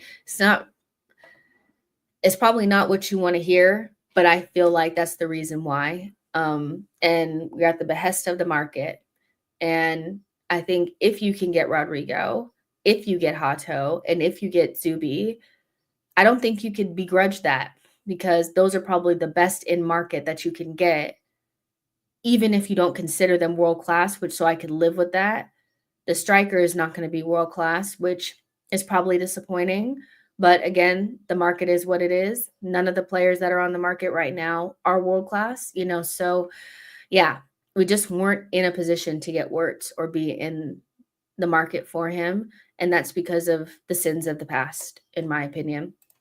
Io says, what do you think is holding Mikel Arteta back? Being risk averse and maybe,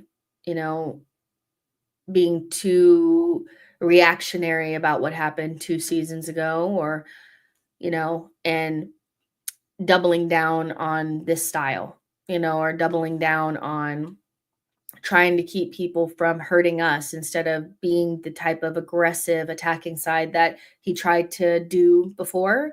I think that's his biggest problem. I think like basically chucking something that was so close to being the answer away because it didn't work one time and going into a style that's not the type of football that you play when you want to win things.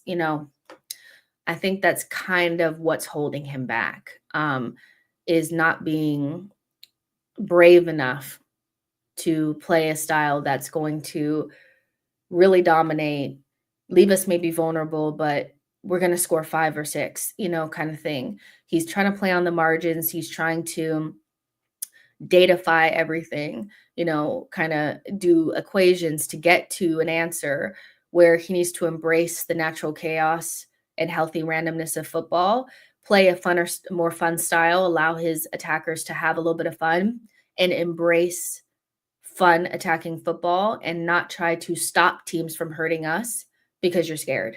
You need to be the inflictor of pain instead of trying to keep the pain away because we're still feeling quite a bit of pain. I think that to me, that's the biggest thing holding him back is that he didn't believe in what he was doing in the beginning. Like he didn't double down on what was working. He's doubling down on something that's safer instead of doubling down on something like what he does now is a safe bet for us to finish in the top 4 and to stay in and amongst the competitions. But what he was doing before was riskier, but it was much closer to winning the league. It was much closer to winning something big. And he needs to bet on that. I think that's a big thing holding him back. I'll be honest with you. And Diallo says, just saw Saka and Kai arriving at Emo's wedding. Yeah, everybody is at Odegaard's wedding right now. which is nice. Get that out of the way so we can get to real business. But yeah, it's nice to see our players. It's nice to see our players doing fun stuff every once in a while. But I'm seeing the propaganda PR around Jesus is already started. He's doing training, and they probably, yeah, I can see it already. Gabby's sending it to me saying, "So it begins." He's getting ready to get sold. People are like, "Bring him home, man. He's better than any forward we're linked to." It's like, yeah, but he can't stay fit and doesn't score goals. So where where are we going with this? Where are we going with this? I'm not buying into the propaganda about Jesus. I can't do it. I can't do it. John says, this current City side or the current Liverpool side? I mean, with their new signings, current.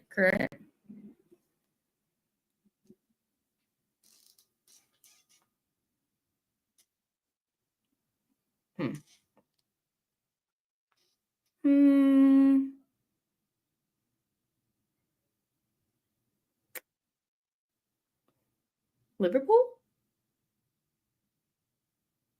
Maybe.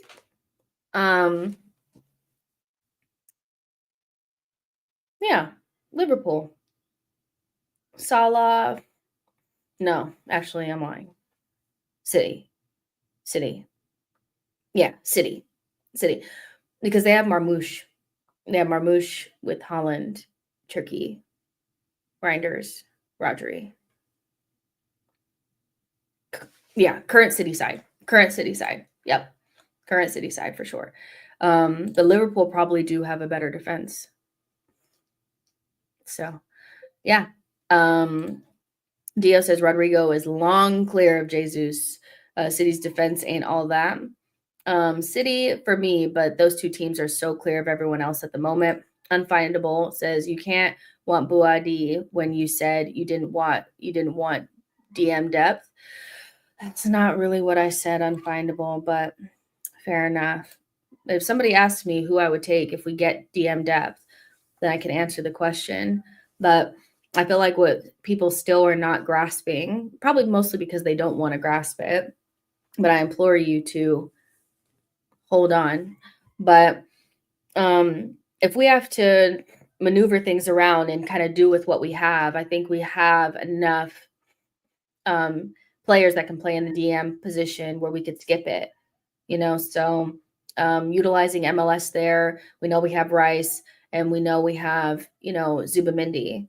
So yeah, if we could go without it, I'd probably choose to go without that, because spending more money on a position that we consistently invest in for a player that's probably going to play about 700 minutes, 500 to 700 minutes, feels like a complete waste of money when we know that we need to get 3 attackers. So what I'm saying is, people, when they hear, "Oh, I'd probably go without it," are thinking to themselves, "Oh, you don't need a DM, or you wouldn't get a DM, or you can't get DM." It's not what I'm saying. I think it's just priorities. Our priorities are different. Some people are very hyper focused on making sure that we have three fullbacks or 3 right backs, 3 left backs. We need to have a million center backs. We need to have a million goalkeepers. We need to have a million DMs, when we don't have a single elite forward outside of Saka.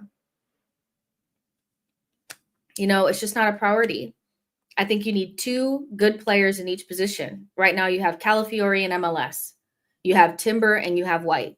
You have Rice and you have Zubamendi, and you have MLS that can play there. You have 3 players that can play left center mid: Marino, Kai Havertz, and Rice. You have Ethan and Odegaard that can play right-sided center mid. You don't have anybody else that can play Saka's position, really. You have Kai Havertz and Jesus as your striker options, so you don't even have a starter that you feel confident in. And you have 2 left wings that aren't good enough. So my position on things is, let's stop stockpiling on DMs, because what we're talking about is buying a 3rd DM, because Rice is still considered DM option, and you have MLS, and taking money away from positions where we don't even have a good second option or even a good first option. So it's all about priorities. But when people are like, oh, you don't, um, you just want us to be where we are last season. And, were you not watching last season? I was watching last season. I didn't see us have a problem at left center mid. I was watching last season. We didn't have a problem at DM. I was watching last season. We didn't really have defensive issues at the back. We had a couple of injuries, but we didn't have a crisis. We had a crisis in attack that was a numbers issue and a quality issue. And so I don't want to waste time on somebody that's going to play 500 minutes. But if I have to go get somebody, I want to get somebody that actually could be a top level DM, somebody that has a lot of talent. So I'm much rather going to go for Buadi than a Gume. But am I going to get a Gume or Boadi over spending money on like a Kudus or somebody that can play right wing? No, so I feel like that's pretty like normal, is prioritization. But people have gotten into this idea that you need to have 3 or 4 DMs, you need to have, 3 left backs, and we're just we're very unbalanced in certain positions. We have an overabundance in certain positions and like nothing in others. And they want to continue to reinvest in the same positions instead of maybe dealing conceding in one position and saying like, okay, maybe don't get that third DM, utilize whoever we have there, but make sure that we have somebody really good to come off of the bench if something happens with Saka. Ayub, Buadi, Rogers, Rodrigo, Sesko, Zubi, Hato, Kepa. That is an amazing window. That is a very good window. It's an expensive window. You have expensive tastes, my friend, but that's a really good window. It's not even a lot of there's not, the players are not exactly the players that I would love. Like if I had to choose somebody, I like Eze and I like Javi Simmons more than I like Rogers, but again, I'm not going to turn down a talented player. So that's a good window. Hi, Jess. I'm a kit number nerd. Do you think the number 3, 5, 10, and 14 will be occupied by the end of the transfer window? If so, which one do you think? 14 will stay vacant. 10 will be used. And 3 will have a different player in it. I think Zubi is going to get the 3. He has the 3 at Sociedad. So I know that it's supposed to be a fullback number, but with MLS keeping his number, I think it's going to go to Zubi because he wears number 3 now. The number 10 will be occupied by whatever player we get for left mid or left wing. The 14 will stay vacant. If we get Sesko, he'll get 30 or some wild number like that. And the 5 probably will be Thomas Partey unless we get somebody else. So yeah, I think most of those numbers except for 14 will be utilized. So I'm really hoping we bring Eze in. R10 loading. Zubi had 4 at Sociedad, right? I think he had 3. At one point he had 3, but he can't have 4 because that's Ben White's number, but Zubi Mendy. So he had 4 at Sociedad, and at one point he had 3. So maybe he had 3 at first and then switched over to 4. So the closest he can get is 3. So we shall see. Maybe he goes with 20, which was Jorginho's number, but I don't really like that for him. Yeah, he was wearing number 3 for Sociedad for 2 seasons before switching to 4. So Lucas said, 3 should go to Hato, 10 to Rodrigo, 5 to Zubi. That's only if Thomas Partey actually leaves. If he doesn't leave, then he has to take a different number. So, yeah, but Zubi is I won't call him our marquee signing, but he's an important signing. So I think he'll get to choose whatever number he wants. 18 for Spain. It's not a good one. I think he deserves a single digit. No? I think he deserves a single digit. Unless he goes for like 20. 18 is a strange number, isn't it? Fabio Vieira's number.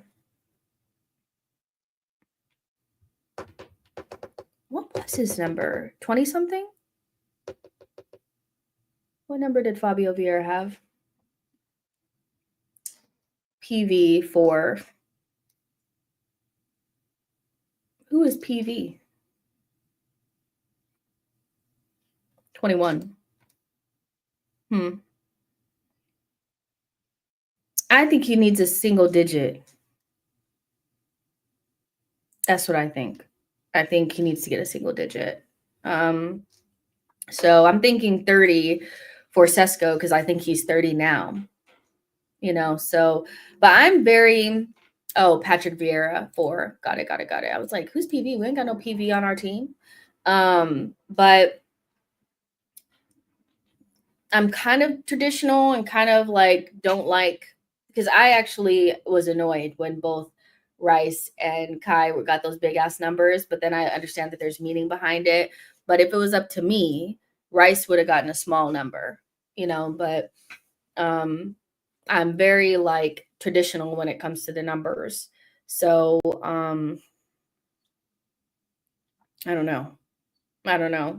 But I do think the 10 will be occupied, and I do think 3 will get occupied, maybe by fullback, maybe by Zuby. 30 will probably go to Sesko. 14 will stay vacant, and we'll go from there. We shall go from there. Calafiori would like a different number. Maybe 33 right now doesn't suit him. He needs to earn a smaller number. I feel like you earn a smaller number. Like you stay with those big chunky numbers until you earn that small number. And right now our smaller numbers are being occupied by starters. And so like Kimber's got 12 and he's a starter, and 12 is a smelly number. No one likes 12. 12 means nothing, so Kala's got a way to go until we start giving him a small number, because the small numbers are occupied right now. He can stick with 33. He earned it with the goal against City. 33 is his favorite number. Well, maybe he likes it. You can run number 96 for all I care. Herd Dowman is wearing 99, so cold. Kai can have number 0, in my opinion. 29 and 30 is our strikers. Haha. And our 9 is out like always. If we were brutal, we should snatch that number 9 off of Jesus's back, but we're not going to do that because we're nice. So whoever our striker is can get that next season when he's gone. But I believe Sesko might get 30. Yeah, I think he might get 30. Now, if Jokeris comes in, I don't know what number he'll get. 12 is not a good number. It's not a good number. It's not. It's a strange number. I guess 12 for Thierry Henry for France. Yes, I get that. But I mean, from like a club standpoint, like who's really like, rocking the 12? Like who's rocking 12? You guys give me a couple people that are rocking 12. Give me a couple people that are rocking 12. Couple people that are rocking 12. I'll wait. Who's rocking 12? Like, come on. 12 is for Thierry. Well, Thierry at Arsenal, Thierry in France. I get it. But he's like the only one that rocked 12. I don't know. It's not a legacy number in my opinion. It's more of one of those like Trent. Like, come on. 12 is legit. I think it's an awkward number. To me, it's not the sexy number, like I like 7. 19 is a great number. 19 is usually like, it's like a Don. Like, a 19 is a player that is a techie guy, so 19 is a great number. 19 was my number, but 19. 11, 9, like I said, 7, 3, 4, and 5, and 6, 20, those numbers are great. 10, 8 is even a decent number, you know, but 12 outside of TT, who's rocking 12 for real? You know, Saliba, as soon as he could get his hands on the 2, he threw that shit away. Marcello, okay, that's a good one. Give me some more. Give me some more. Like convince me that 12 is really good. Like convince me, because when I look at 12, I'm like, you know, nah. Took me a minute. New midfield. Pat says Giroud, good point, and Saliba. Giroud. Okay, so Giroud, TT, Marcello. Okay, those are some good ones. 12 is a second striker. I see that Chelsea is like collapsing. You guys are telling me that. Odegaard, 8 will always bug me. I don't think Odegaard is 8. He just couldn't get 10 when he switched over. Because didn't he have like 11 or something when he first got here? He had 11, and then he switched to 8 because 10 wasn't available. And I'm just like, he's not. 08 is not. It doesn't work. Saka 7 is perfect. Martinelli 11 is perfect, but Odegaard really needed the 10, and now it's vacant. But we've already like established the 8, and now the 10 is going to have to go to someone else, and it'll probably be a winger. And that's just the reality. Like if Rodrigo comes in, we're going to have to offer him the 10, and he should get it, but 08 bugs me, but we just have to live with it. We just have to live with it. That's the way the cookie crumbles, Let's see. Why does Odegaard need 10? Because he does, Dio. Don't be a hater. Laurent had 12, Van Basten 12, Sesko 21, Flamingo and Jorginho beat Chelsea right now. Did they beat them? Did they beat them, or are they beating? Because if so, tee. Let's go, Georgie. Let's go.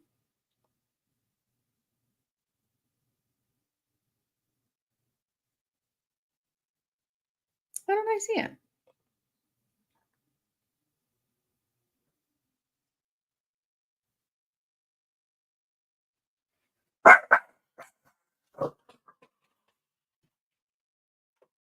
Y'all better protect me. That sounded scary. Oh, it's not over yet, though.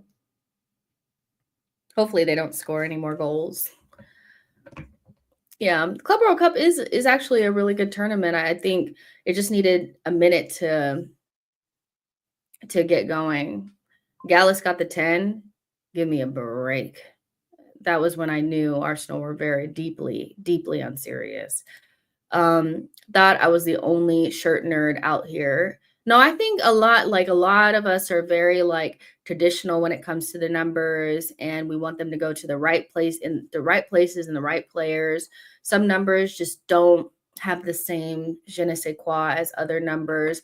I'm definitely like a traditionalist, and I can be like an old man shouting out clouds sometimes, because I'm like, really, Declan? Are we really going to double down on 41? Okay. Cool. All right. If you wish. Liam says, bit random, but what do you think of Ederson at Atalanta if Partey leaves? I think he's the perfect 8. Not sure. There aren't many teams after him.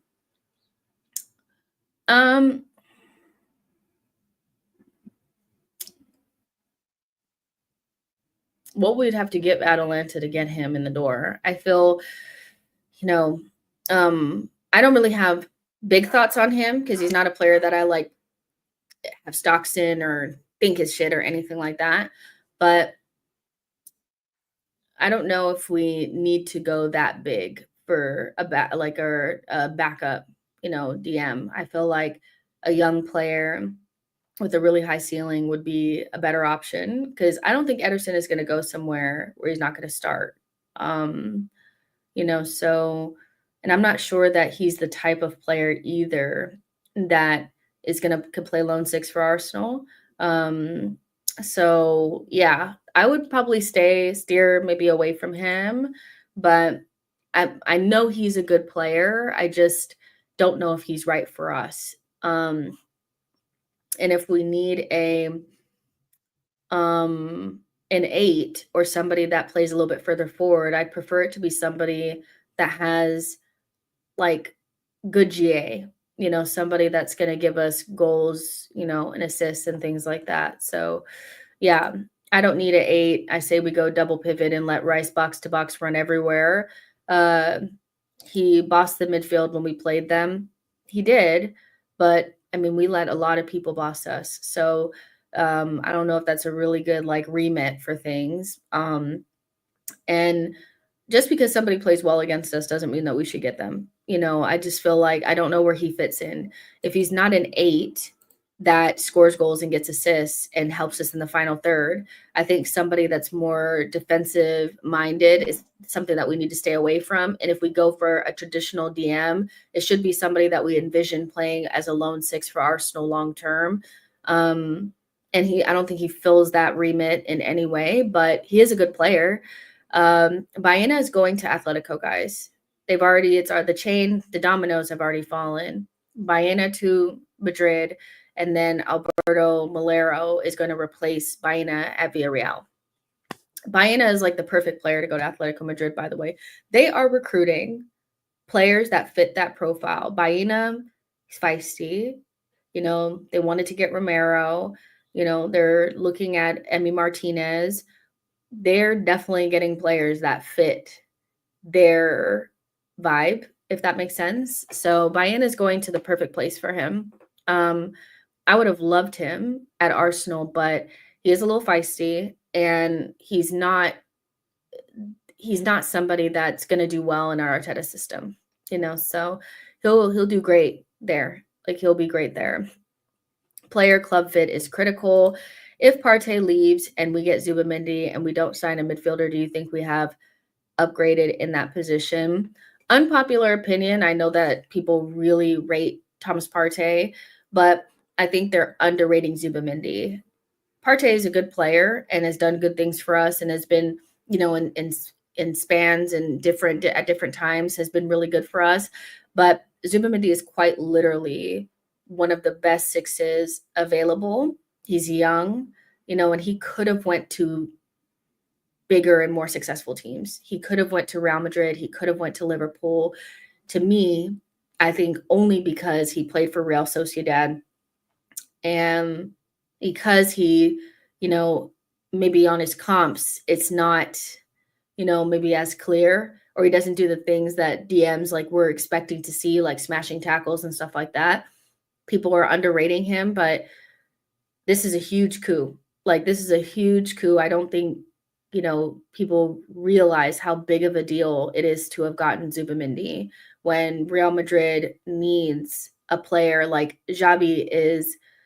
Xabi is like rattled that he hasn't been able to get this player, in his side. So, yeah, I do think that he's being underrated. That's what I would say. I think he's being underrated by the fan base. So, I don't think we're going to be as, like, people are acting like we're downgrading, not even taking him into account. Zuby is so good. Like, so I think we're going to be in a good position. Let's see. Ayu Boadisa is the one. Watch him for a bit now, and him as an understudy to Zuby, we could be eating good. Yeah, I agree. Like, if we do go in that direction, I'd like us to go get somebody like that. But yeah, unpopular opinion, Valverde, Tchouaméni, and Bellingham don't work, which is why Xabi really wanted Zubi, and we had already kind of wrapped up the deal. But they definitely need a tempo controller in that midfield, and they don't have it. And so I know that they're putting out PR around, they feel like they have the best options in midfield, but they have good individuals that don't necessarily mesh together. So if they don't get someone, they will struggle to control games. So yeah, but those are great individual players. Love Bellingham. I think Tchouaméni's, talented, and Valverde is like a really like top quality player, but you're still missing something. So I don't say we're lucky that we have him, but I'll say that I think we're underrating how good he actually is. So yeah. Um, yeah, they should go out for Rodri. No. Yeah, I mean, that would be a great signing for them, to be honest. says hot take, Xabi Alonso will be sacked before the end of the season. That's a big take. That's a big take, but it's that's different than Bayer Leverkusen. So big personalities, lots of moving parts, big expectations. See how it goes. If Partey leaves, who would you like to replace him at number 6 or 8? I feel like we need a number 8. We need more creativity in this team to assist Odegaard. I would say if we go in the route of actually just replacing or like bringing in another DM to make sure we're not short, if the club feels like they're short, I would go for Boadi, which I said earlier. If we went a different direction and got a different profile altogether, I would go for a number 10, somebody like Xavi Simons, who plays on the left-hand side that can play left wing and also in left center mid, and or Eze, like somebody like that. That's what I would do.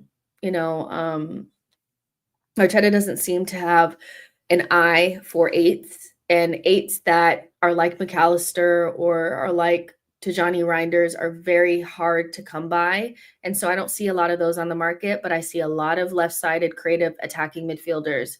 Morgan Gibbs-White, Morgan Rogers, Eze, Xavi Simons, El Canus. There's plenty of players that you can go out and get and change the balance and the dynamic in our midfield group, because we have like way too many of the same type of player. Having 3 DMs and like so many defensive minded players and no real like attack minded players, I think it's holding us back.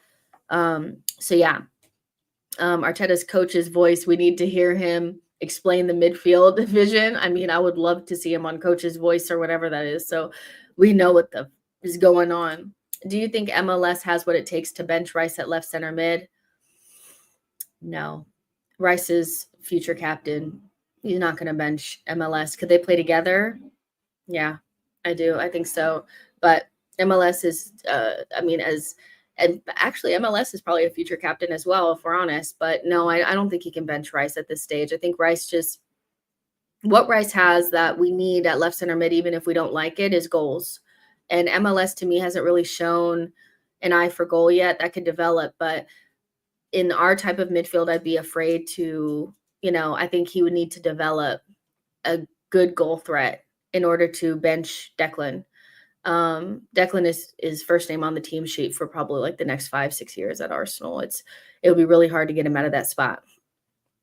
But yeah, Brown Envelope says it's a shame that Partey will leave without having won, and it's not his fault. Rookie manager, the general, at least deserves something.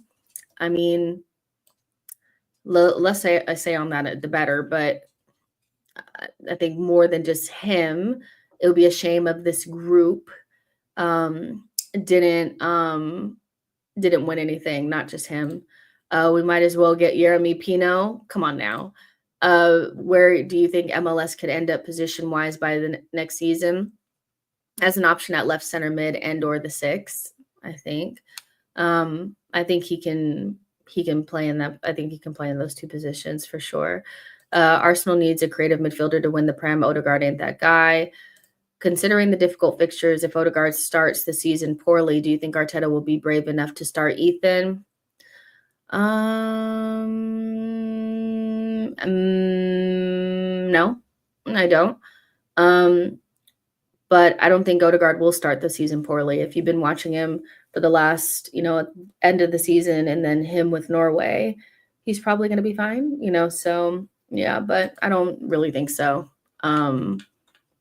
I think you need to hope that Odegaard plays well. I don't think Arteta is going to bench him for Ethan. Let's see. Partey wasn't so injured in the first 3 seasons. We might have actually won. Girl saying no to Pino, but we have these corpses, Trossard and Martinelli. I am saying no because we should get something else. We went on our best run when we're closest to winning the league without him.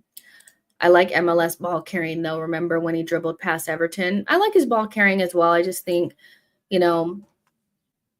Rice is pretty much set in that position, and he's just such a good player all around that it would be difficult. Even if MLS exceeds him in a certain area, there's just other things that, like, Rice is close enough to him and better at other things that I don't see he's going to take him out of his position just of now. But let's see how Ethan and MLS progress, because maybe I'll feel totally different next season. Maybe they take such a leap that it's so hard to keep them out of the team, so yeah. We shall see. But listen, guys, I'm going to go ahead and get out of here. I'm starving. And yeah, that's pretty much my only excuse. Make sure you guys like this video and subscribe to the channel. We did about 2 hours of Q&A, so I hope that was enough. Thank you to everybody who put in super chats and all of your questions. I really appreciate it. I think I put these all up on the screen, Diallo. I know I read out that one and this one and this one. So thank you so much. I really do appreciate it. We will talk. If anything big happens, you guys know I'll come back on. But otherwise, the next time we'll talk is maybe Sunday. So I'll see you guys then. But yeah, love you guys. Talk to you guys in the next one. Bye.